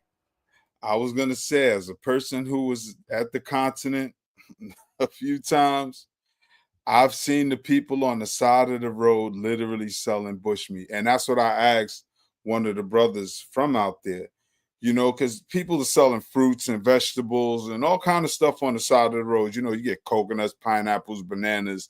You know, you get real fruit, you get real vegetables. But then they just holding up some shit that you ain't never seen before. And I said, what is that? The guy said, oh, that's bushmeat. I said, what is bushmeat? He said, whatever they find in the bushes, they sell it. And I didn't understand why some of the people that were with us, who are from Ghana, they didn't really eat at the restaurants with us. At the restaurants, we had chicken and fish, French fries, salad. But some of these people would go to the little hole in the wall spots and get some shit that didn't look too appetizing. But I say that to say that I've seen people literally on the side of the road selling bushmeat and deer. Like a deer got hit. And no lie, it looked like a cartoon. His eyes was crossed out and his tongue was hanging out. And the dude is just holding up a dead deer for sale. I'm like, yeah. In the U.S. side, we call it roadkill. Pretty much. Pretty much. When I was in university, I had some Togolese in one of my classes, a bunch of Togolese friends, and they was like, "Come on, we're gonna go get some meat." I was like, "Okay, let's go." And unlike Sister Keisha, I'm very adventurous. I feel like because of life, I haven't traveled as much as my heart desires, so I'll try to travel with people through their customs and stuff like that. So anyway, we go to this spot, and it was a little janky in the backwoods of Queens, and I was like, oh, okay, here we are. And then the plate came out, and I was like, oh, okay, what is this? And then I wondered, like, how did you get this here? Like, and it was basically bush meat, I'm not gonna lie, I did try it. Tastes like beef jerky. It's very tough, but I had the experience. That was my experience. But back in the woods of Queens, things are happening. These people are bringing in things. Or you know what also this reminds me of? When you were little and you went to Chinatown before you knew what duck was, and you would see the duck like hanging in the window. Yeah, and you're like, what is that? Let's go try that. And your parents be like, you don't know what the hell that is, and you want to go try it, you stupid girl, let's go. And I'm like, I want to try it. You try it when you have your money. That's right, Mama. You told her right. I was gonna say my mother didn't talk like that, but yeah, I get the gist. Let me tell you, as a Black American, I never even ate chitlins. No lie, I never even had chitlins, and I just really? Like, what the hell is that smell? Really? Really? I've never had chitlins. A day in my life. Never. When I used to listen, holiday season come around, and your moms and your grandma would send you to a store 100 times. And one time I had to go meet my grandmother down at the car with her bucket of chitlins. I cried. There and coming back. Like, what is that smell, Grandma? Well, from the people that I know that make the chitlins and stuff like that, they clean it outside. They don't bring it inside because the inside cleaning is horrible. But I don't. You got the whole block rotten. Yeah, okay. I don't care how they clean it, where they clean it. I'm good. I'm not one to partake in chitlin cleaning, chitlin nothing. I don't particularly find goodness around that. But some people say that sausages casing comes out of the first layer of the chitlin stuff. So if you're eating sausages, you still got some chitlins going on. No, I don't eat that either. But I told you, I eat the same foods. My family's in the chat. They will tell you I don't play, man. Nah, I'm good over here. I get something when I'm on the road. Get something when I get back home. I'm good. Thanksgiving in 1996. Right, sis? We was in North Carolina, the family. We took a bus down there. My grandmother was like, who was that just eating bread and biscuits all weekend? It was like, Tad. I was going to the gas station to get chicken. to eat because, you know, in the South, they put pork in everything. Pork was in the vegetables. Pork was the main dish. I was like, what the hell? Took me and my kids to the gas station. We was getting fried chicken.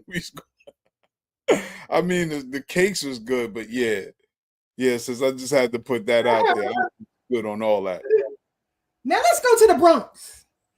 Let's go to the Bronx. Speaking of chitlins, that's what they're cleaning out there. They need that big hose. They need it. You need a lot of water to clean them guts out. Me no black. Check this out. I can't play the music, but they outside. I think it's chicken. I don't know. What the F is this? Brother Black? See, and this is why I don't eat places. You know, somebody said in the chat, I think it was Sister Farnessa, said that's why our mother said, don't you eat at everybody's house. When you go to somebody's house and they say, you want something to eat? No, thank you. No, thank you. If I had taken something and my mother found out about it, I'm getting my ass whooped. I'm getting my ass whooped. If it ain't your people's, the answer is no, thank you. And if I find out otherwise, I'm going to tear your behind up. So I already knew. But my mama never let me go outside hungry. We going this place, we going that place. She knows these people. She don't care. She fed us before we left. Like you eat, and if you hungry, I'll make sure you eat again. But you ate before you left the house. And you ain't got no business getting nobody food. See, me and Mama, we gonna have a talk. Cause I've been out to eat with your daughter, Mama. And she will try some stuff. I'm adventurous. She don't like that. You know, like I would go out nowadays. I go out and I always bring her a doggy bag, and she's like, "Oh, what you bring me?" and stuff like that. And she's like, "I don't know why you eat that." No, Hey, Sister Marcia, I don't know how your daughter eat, but Sister Keisha snitching again. Not snitching. My mama knows. My mama knows her daughter since she was a little girl wanting to go try a duck in the window. She knows that. And those things used to creep me out with that fat dripping on them. Oh man. Chinatown? The ones in Chinatown? Yes. Hell no. Have you ever listen? If you ever gone to a Chinese restaurant, look at their nails. I'll leave it right there. But I gotta play this. I gotta play this. Nails. That's good. I'm very particular, Tad. I don't. I'm not adventurous. None of that. You know, my husband used to go, "Oh, try this." Hell no. Yeah, nail skeeves me out. Even when I am dating someone, if his nails ain't right, I'm just like, yeah, this is over with. It was over before it started. Nails skeeve me out. Nah, I'm good. You know, somebody who told me once, who used to work in restaurants, for a catering company. And they would tell us how people would put things on their nails and they would prepare people's food. I don't know if that's true or not, but I don't play. I'm very particular I'm telling you. But speaking of people who moved to Africa and got the hell up out of there, let's play this clip and we'll come right back. Hold on. 90%, 85 to 90% of the people who moved there at that same time are no longer there. They're gone. They're gone. And the people who succeeded were people who had income streams that were on autopilot and outside of the country, no matter where they were, right? And in fact, what ended up happening is because of that income stream, and it seemed unlimited, many people have unlimited resources. You wouldn't believe what kind of money comes to the continent. Let me just tell you guys that. But when they come to the continent, it makes them free to begin to build something different and new and start new revenue streams. And it attaches them and keeps a glue to that particular country. Everybody who's left made just an emotional decision.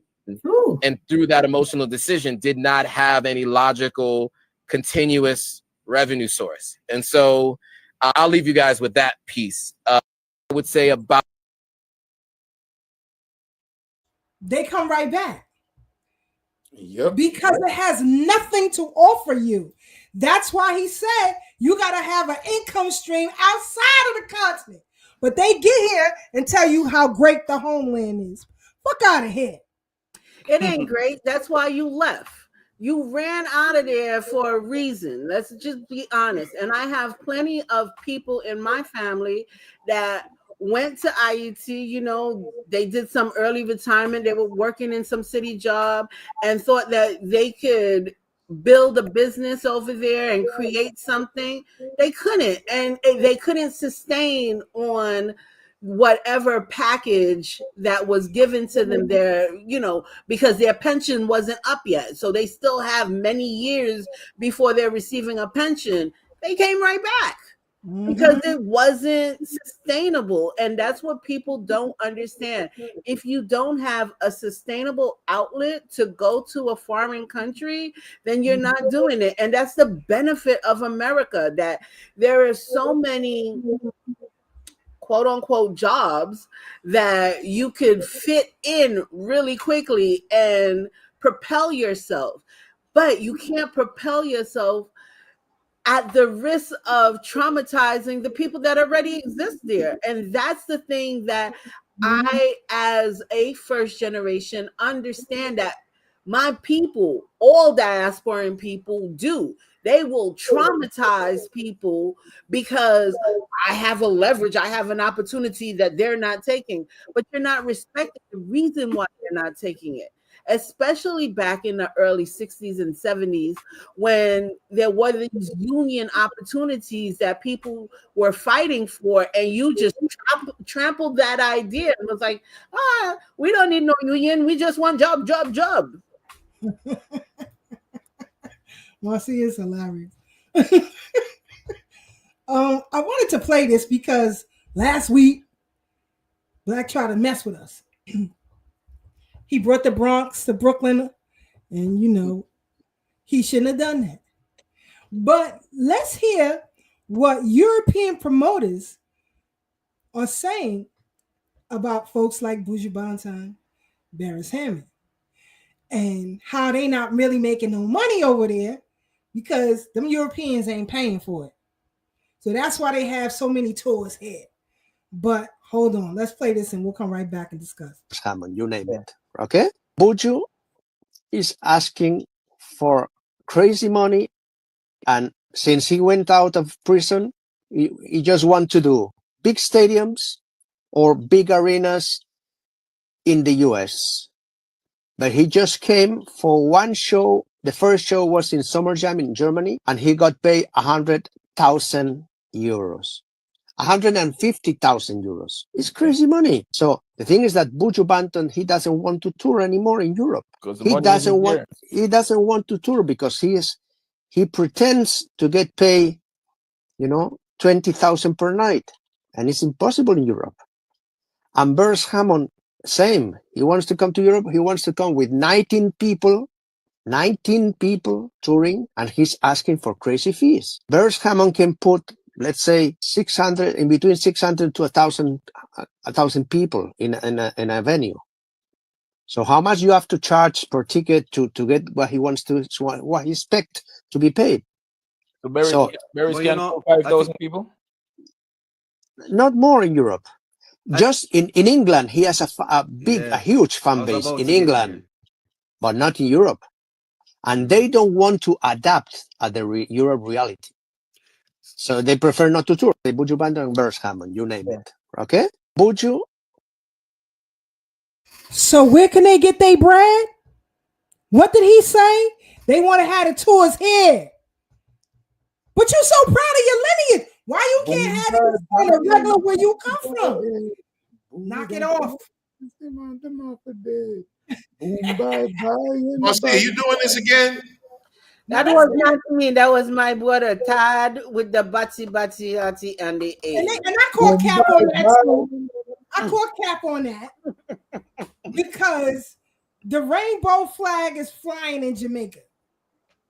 I call cap. When you come here, you live in communities like Flatbush, which is full of flamers. How come y'all ain't got that energy over there? How come y'all? I call cap on all of that, but none of them have that energy. It's that real energy, because again, this is what's being pushed really hard, and just like any other struggle, people don't want to band around that thing. They want to sit there and say, oh, blah blah blah, all is love, I have family members. No one is telling you to do something wrong to a family member, but stand on something or fall for everything. And everyone is falling for everything when these things come to be questioned. Definitely. I wanted to play this, talking about cosplaying. Michael Blackston, the comedian. Listen to this joke he tells about cosplaying, but it's true. Hold on. Arizona has a law. If the police pull you over and you look like a foreigner, they want to see your license and your green card. They pulled me over one time. I had on a dashiki and a bowl of fufu. They said, where's your green card? I said, man, I ain't African. I'm from Philly, man, you know what I mean? Man, no, I ain't no African, because this dashiki, man, I'm straight, haha. They said, well, since you're American, we are drafted for the army. I said, oh, please, I just got here. Please, my brother. Please, my brother, please, I just got here right now, please.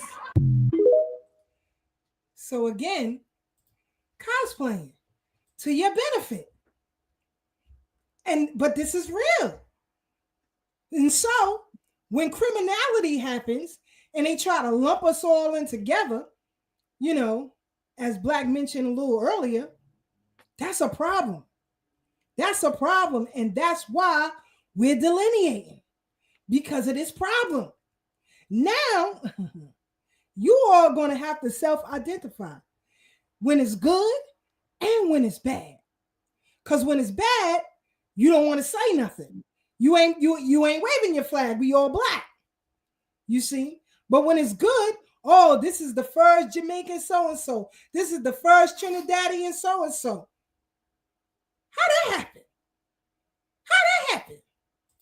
But let's listen again to what's his name? Idris Elba. When he got the part for The Wire. All right? He didn't come. Never mind. I'll let him tell it. Hold on. You cannot let them know you aren't American, because they will not. I mean, this is about Baltimore. It's very specific. They don't want any strangers. I mean, please. So I was auditioning for this thing. And I auditioned for 4 weeks straight in an American accent. And on the fourth audition, they were in the room just like this. And they said to me, Idris, where are you from?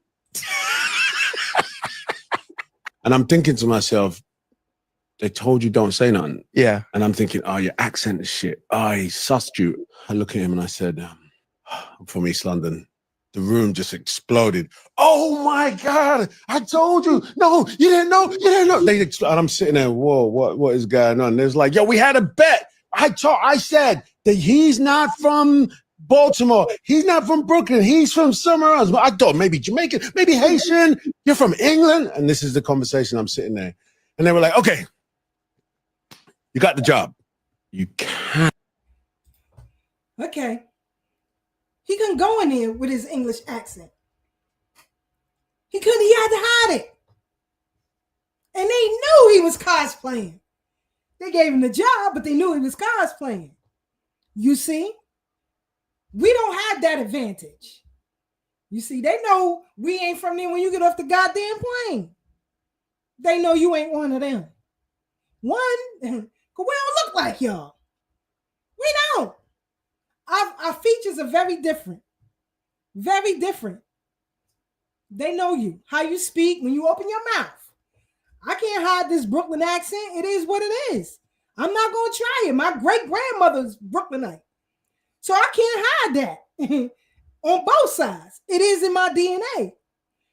And I'm not going to try. Nah, man. However, I do know when I travel abroad, they think I'm Fort Knox. You see? Still looking to feed off of us. Even in this time, you still looking to feed off us. Y'all already made money off of us. Go back to those elite families, and we're going to talk about them next week, family. The Dahomey, the Nigerian, and those of Burkina Faso. I'm going to give you kings. I'm going to give you family dynasties. I'm going to tell you the period that it happened. I'm going to tell you how they operated, where they operated, who their partners were. I'm breaking it all down next week. You don't want to miss it. So, like I said, last week Sunday, I think, we had our lineage, our genealogy class, right? And some people said they got a lot out of it on how to research their family history. But as Tad said, and Doggy Diamond said, our grandparents already told us. Let's listen to this wise one and come right back. It took so much time and effort to bury the truth about who we are. They just wanted us to be slaves from Africa, to have no identity, to have no roots. And they went to great lengths to cover up our identities. So they are controlling the vital statistics and what it looks like and who is on the census and how you are represented on the census. Oh, you're light-skinned or you're this, that, or the other. That was introduced to us by colonizers. So let's stop pushing forward that narrative and remember who we are. We are the people of this land. We honor the land. We honor our ancestors. We honor the truth. So let's, share our truths. If your truth is different than mine, it doesn't mean you're wrong and I'm right, or I'm right and you're wrong. It just means this is what I found. Y'all see that? Mm-hmm. Y'all see that? We are not a monolith. We are not a monolith. And the idea of Pan-Africanism tries to force that narrative. And that's why it failed. That's why it failed. And I hope that our brothers and sisters who are of that Pan-African mindset really break down, because I guarantee you, when you ask each and every one of them, show me your family lineage. Where your parents from? Where your grandparents from? Where your great-grandparents from? Your great-great-great-parents from? Where are they from? Show me and prove it to me. Most will not know. But as Doggy Diamond said, they'll tell you about the Egyptian Peninsula and the Nile Valley, and we don't give a fuck.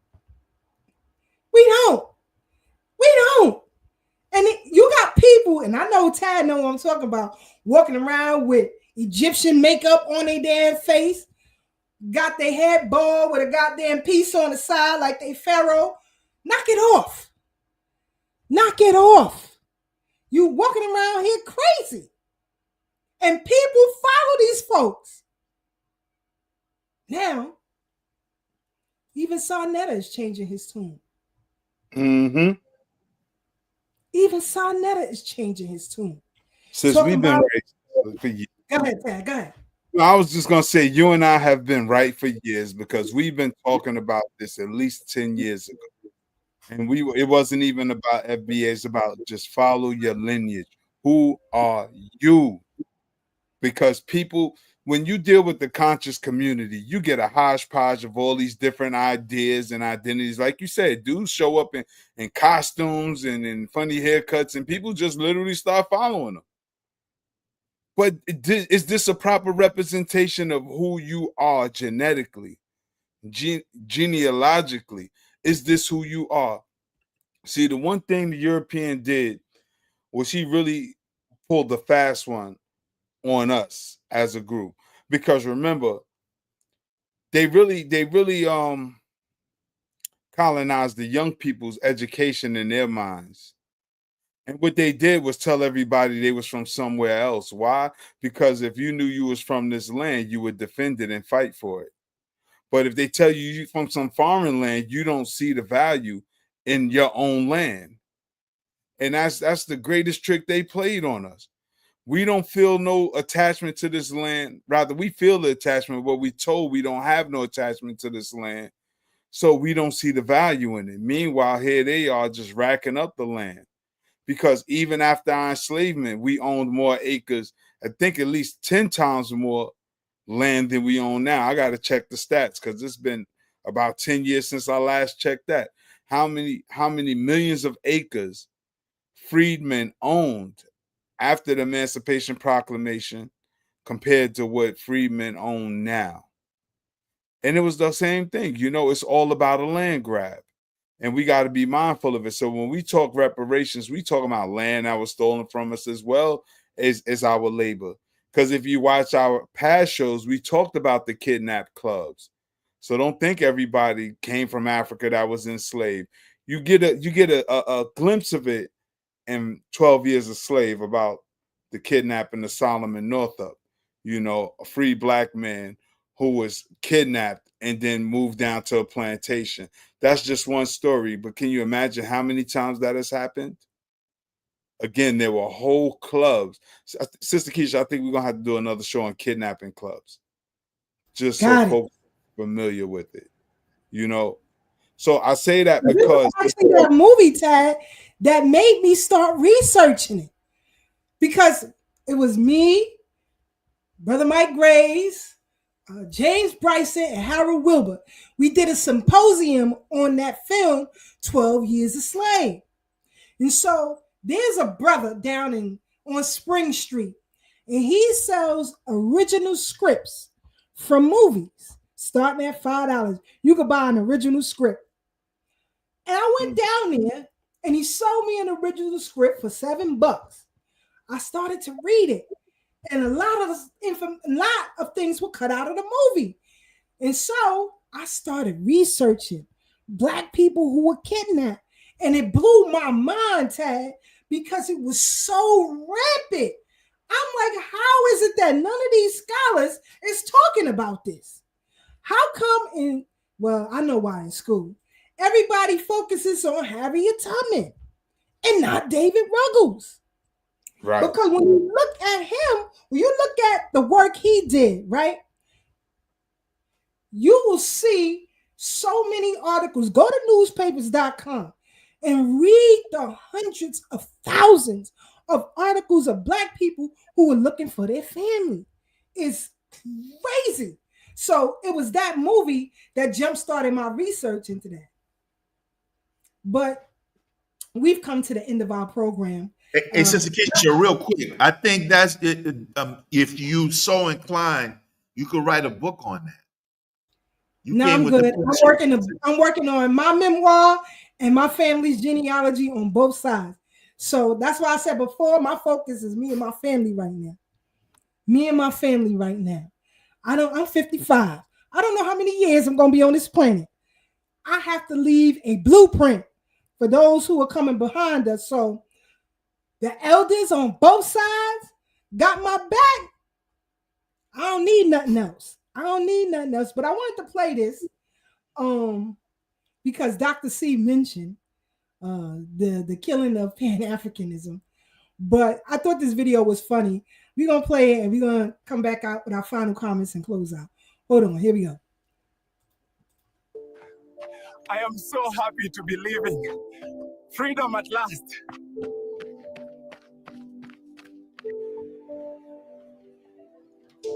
Now I have the opportunity to make money that I didn't have in my own country.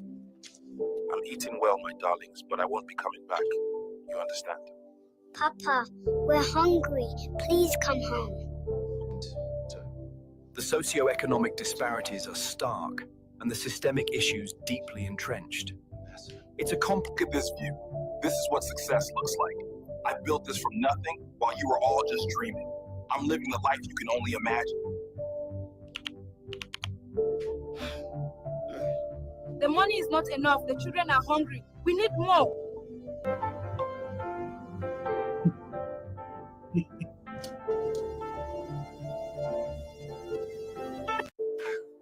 I am so happy to be living. Freedom at last. You stay right, girl, because when you get on, he'll leave your ass for a white girl. Now I have the opportunity to make money that I didn't have in my own country. I'm eating well, my darlings, but I won't be coming back. Y'all see it for what it is. You already know. Family, we come to the end of our program. Brother Black, your final thoughts and commentary? To wrap up this show, I'm going to make a comparison between Pan-Africanism per the purview of this panel and the Black community, whether from diaspora or FBA. And that is, look at what's happening to your prince. All self-imposed. Leave Dr. If I tune there alone. Why you gotta mention names, bro? I didn't say that. You did. Because that's the only prince. The other prince is dead. Why are y'all calling him a prince? Because he's the prince of panhandling. I mean, Pan-Africanism. And the King Kong of consciousness. King Kong of coochie. Self-proclaimed. I'm not making up names for him. So don't come on this internet saying that I said something he ain't never said. Real That's talk, why though. you scared of him? You scared of him? I'm gonna just get him on you. Get you on him, excuse me. I give him $5, he gonna go away. Say, here's my donation. Get out my face. You see Black got his screen blacked out. He don't want to be seen talking about that. Okay, let's get serious. Keisha gotta go. Keisha's overtime already. Come on, y'all cut it out. Real talk, though. It was a beautiful show. Thank you, Sister Keisha, for Dr. C. Oh, what a breath of fresh air. Philly's in the house. Philly's in the building. New York City's in the building, and I'm including the Bronx when I say that. The newest thing, I don't know if y'all heard about this. We already know about the rainstorms. Y'all got 2 already. Chicago got 3. Milwaukee, Chattanooga, on in Texas, Kurtz County. But the new thing that I don't know if y'all heard about is they had a Burning Man festival in Arizona. And they had a sandstorm of epic proportions. Now, I don't know if y'all know what the Burning Man Festival is, but it's like a festival of just like latter day, end days of white supremacy culture. Because it's a festival, and when you hear a festival, well, when I hear it, I think of concert or art fest or something. It's just like whatever white people do, white peopling in the middle of the desert somewhere out in Nevada, Black City, Nevada. So with that said, this is a microcosm of the destruction of a system that made us have this conversation tonight because it exists and we have to deal with it until it's over. So I don't need to talk much more than that. Y'all can get my books. If you want to get at me, I'm Basil Medina on Facebook. I love my peoples right here. On Tuesday night, I do another show called The Ethereal Journey. It's a podcast between myself, El Pollinator, Sister Tata, Brother Lumumba, and Sister Chi, Empress Chi. So with that said, I'm going to get up out of here because everybody else got to talk and I don't want to hog it up. My name is Basil Medina on Facebook. Get at me, Melanin Institute, blogspot.com. Holla Black. One love. Peace to the panel. Sister Marcia. Yeah, I was getting off mute. Number 1, Black. Stop telling people what to do. Keisha don't need no directions. She already has her plate covered. You always authoring people.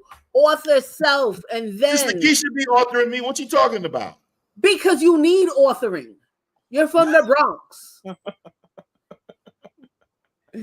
Anyway, this was a really great discussion. Y'all know, if y'all don't know, I am a Pan-Africanist. I don't know how to not be a Pan-Africanist, but I totally understand when other people are saying people are disrespecting people, and I get it. I've bared witness to many of disrespect and attempted to check and then get let go for checking. So I stand on a code for my people. And, you know, with that Idris Elba's speech, I remember Samuel L. Jackson was like, y'all don't get it. They're bringing in all of these foreigners for American roles and y'all not getting it. So from a long time ago, even Samuel L. Jackson was talking about the destruction of legacy of who Black people are. Because why would you go out and hire a foreigner to play a Black role? Like there's no Black actors out here. So this conversation is really in depth, and I don't think it matters whether you are or aren't a Pan-Africanist. I think what matters most is that you support people where they stand. And if you could understand their plight, you support it even harder. But if you can't, fall back, shut up, and let people do the work that they're supposed to do. So with all of that said, I want y'all all to be fabulous. It's going to be a cool weekend in New York. If anyone's going to the Parkway, don't. And if anyone is going to, you know, stop telling people what to do. No, I'm talking about safety, because your big brother out there is trying to do a number on us, and we have to stand on a code. Like, you know, like Brother Tad says, stand on your square, watch your head on the swivel and all of that stuff.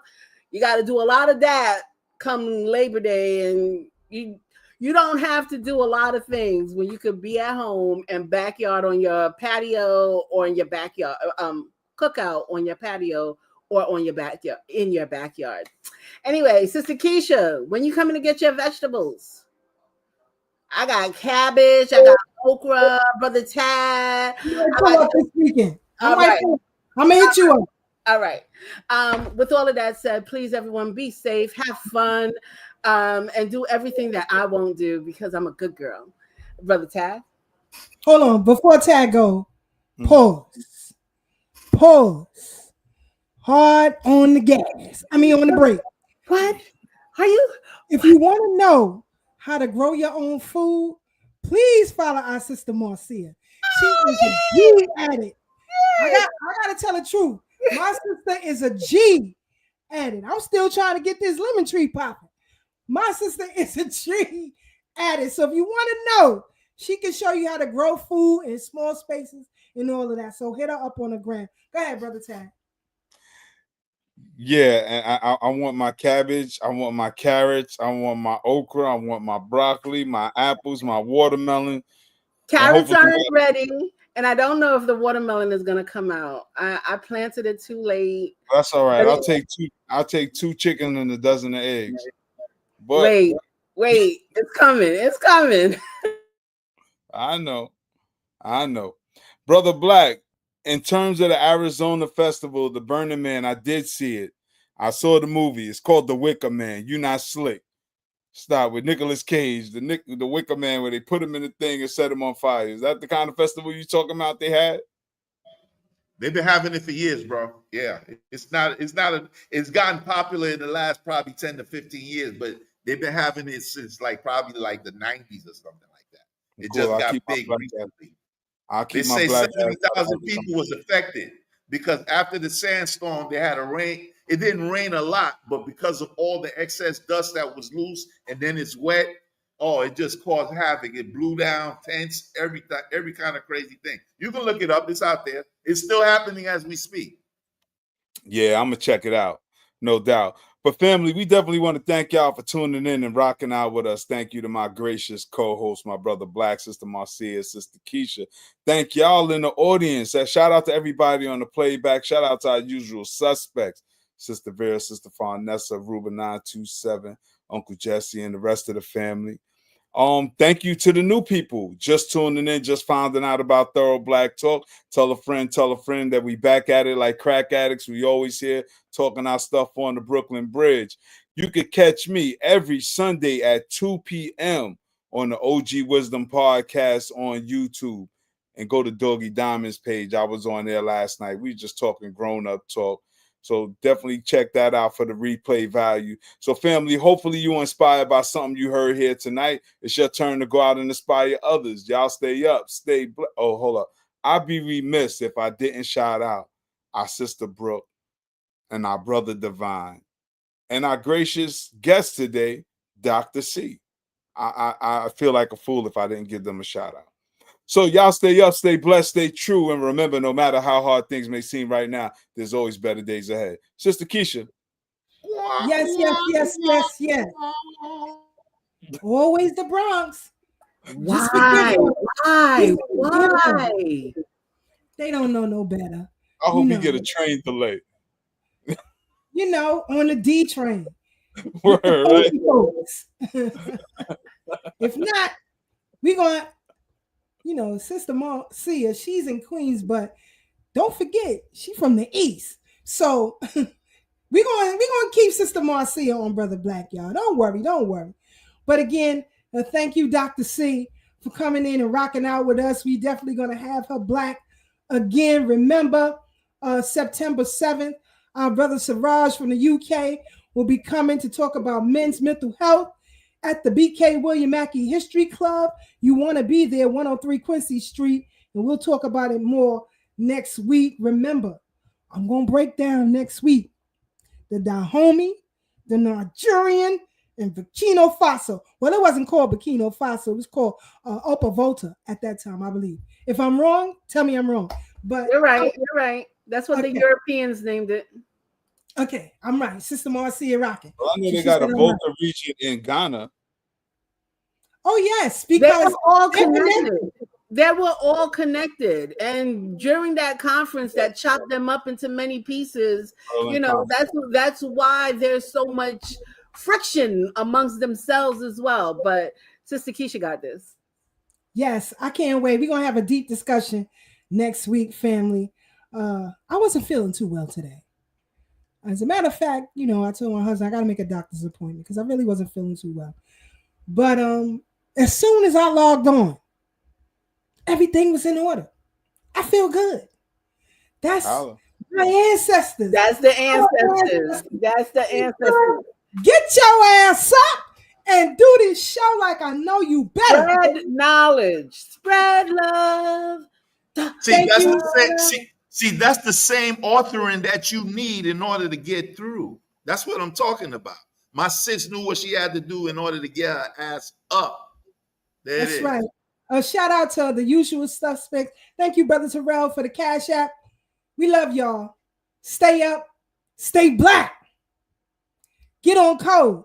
If you ain't, you better get on. Teach your family, your friends, what this FBA Renaissance is really all about.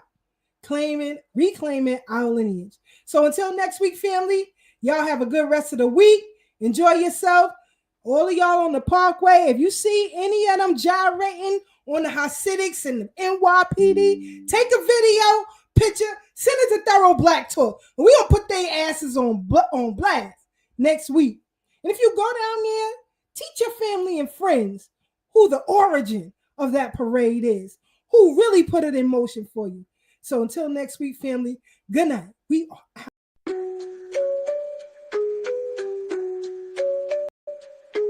On the Brooklyn Bridge tonight, voices strong, knowledge tight.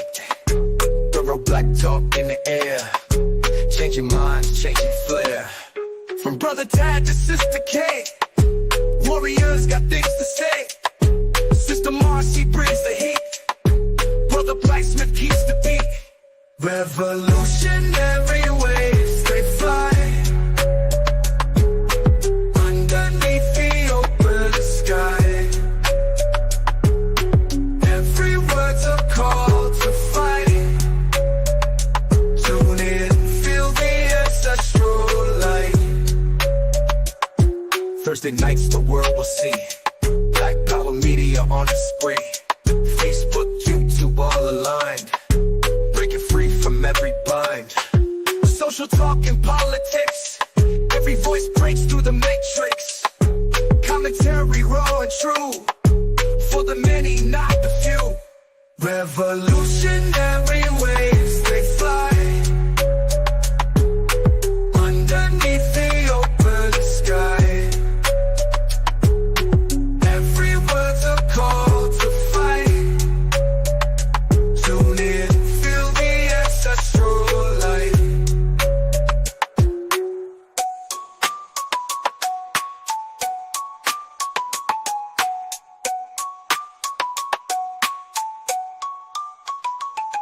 Social talk and politics. Every voice breaks through the matrix. Commentary raw and true.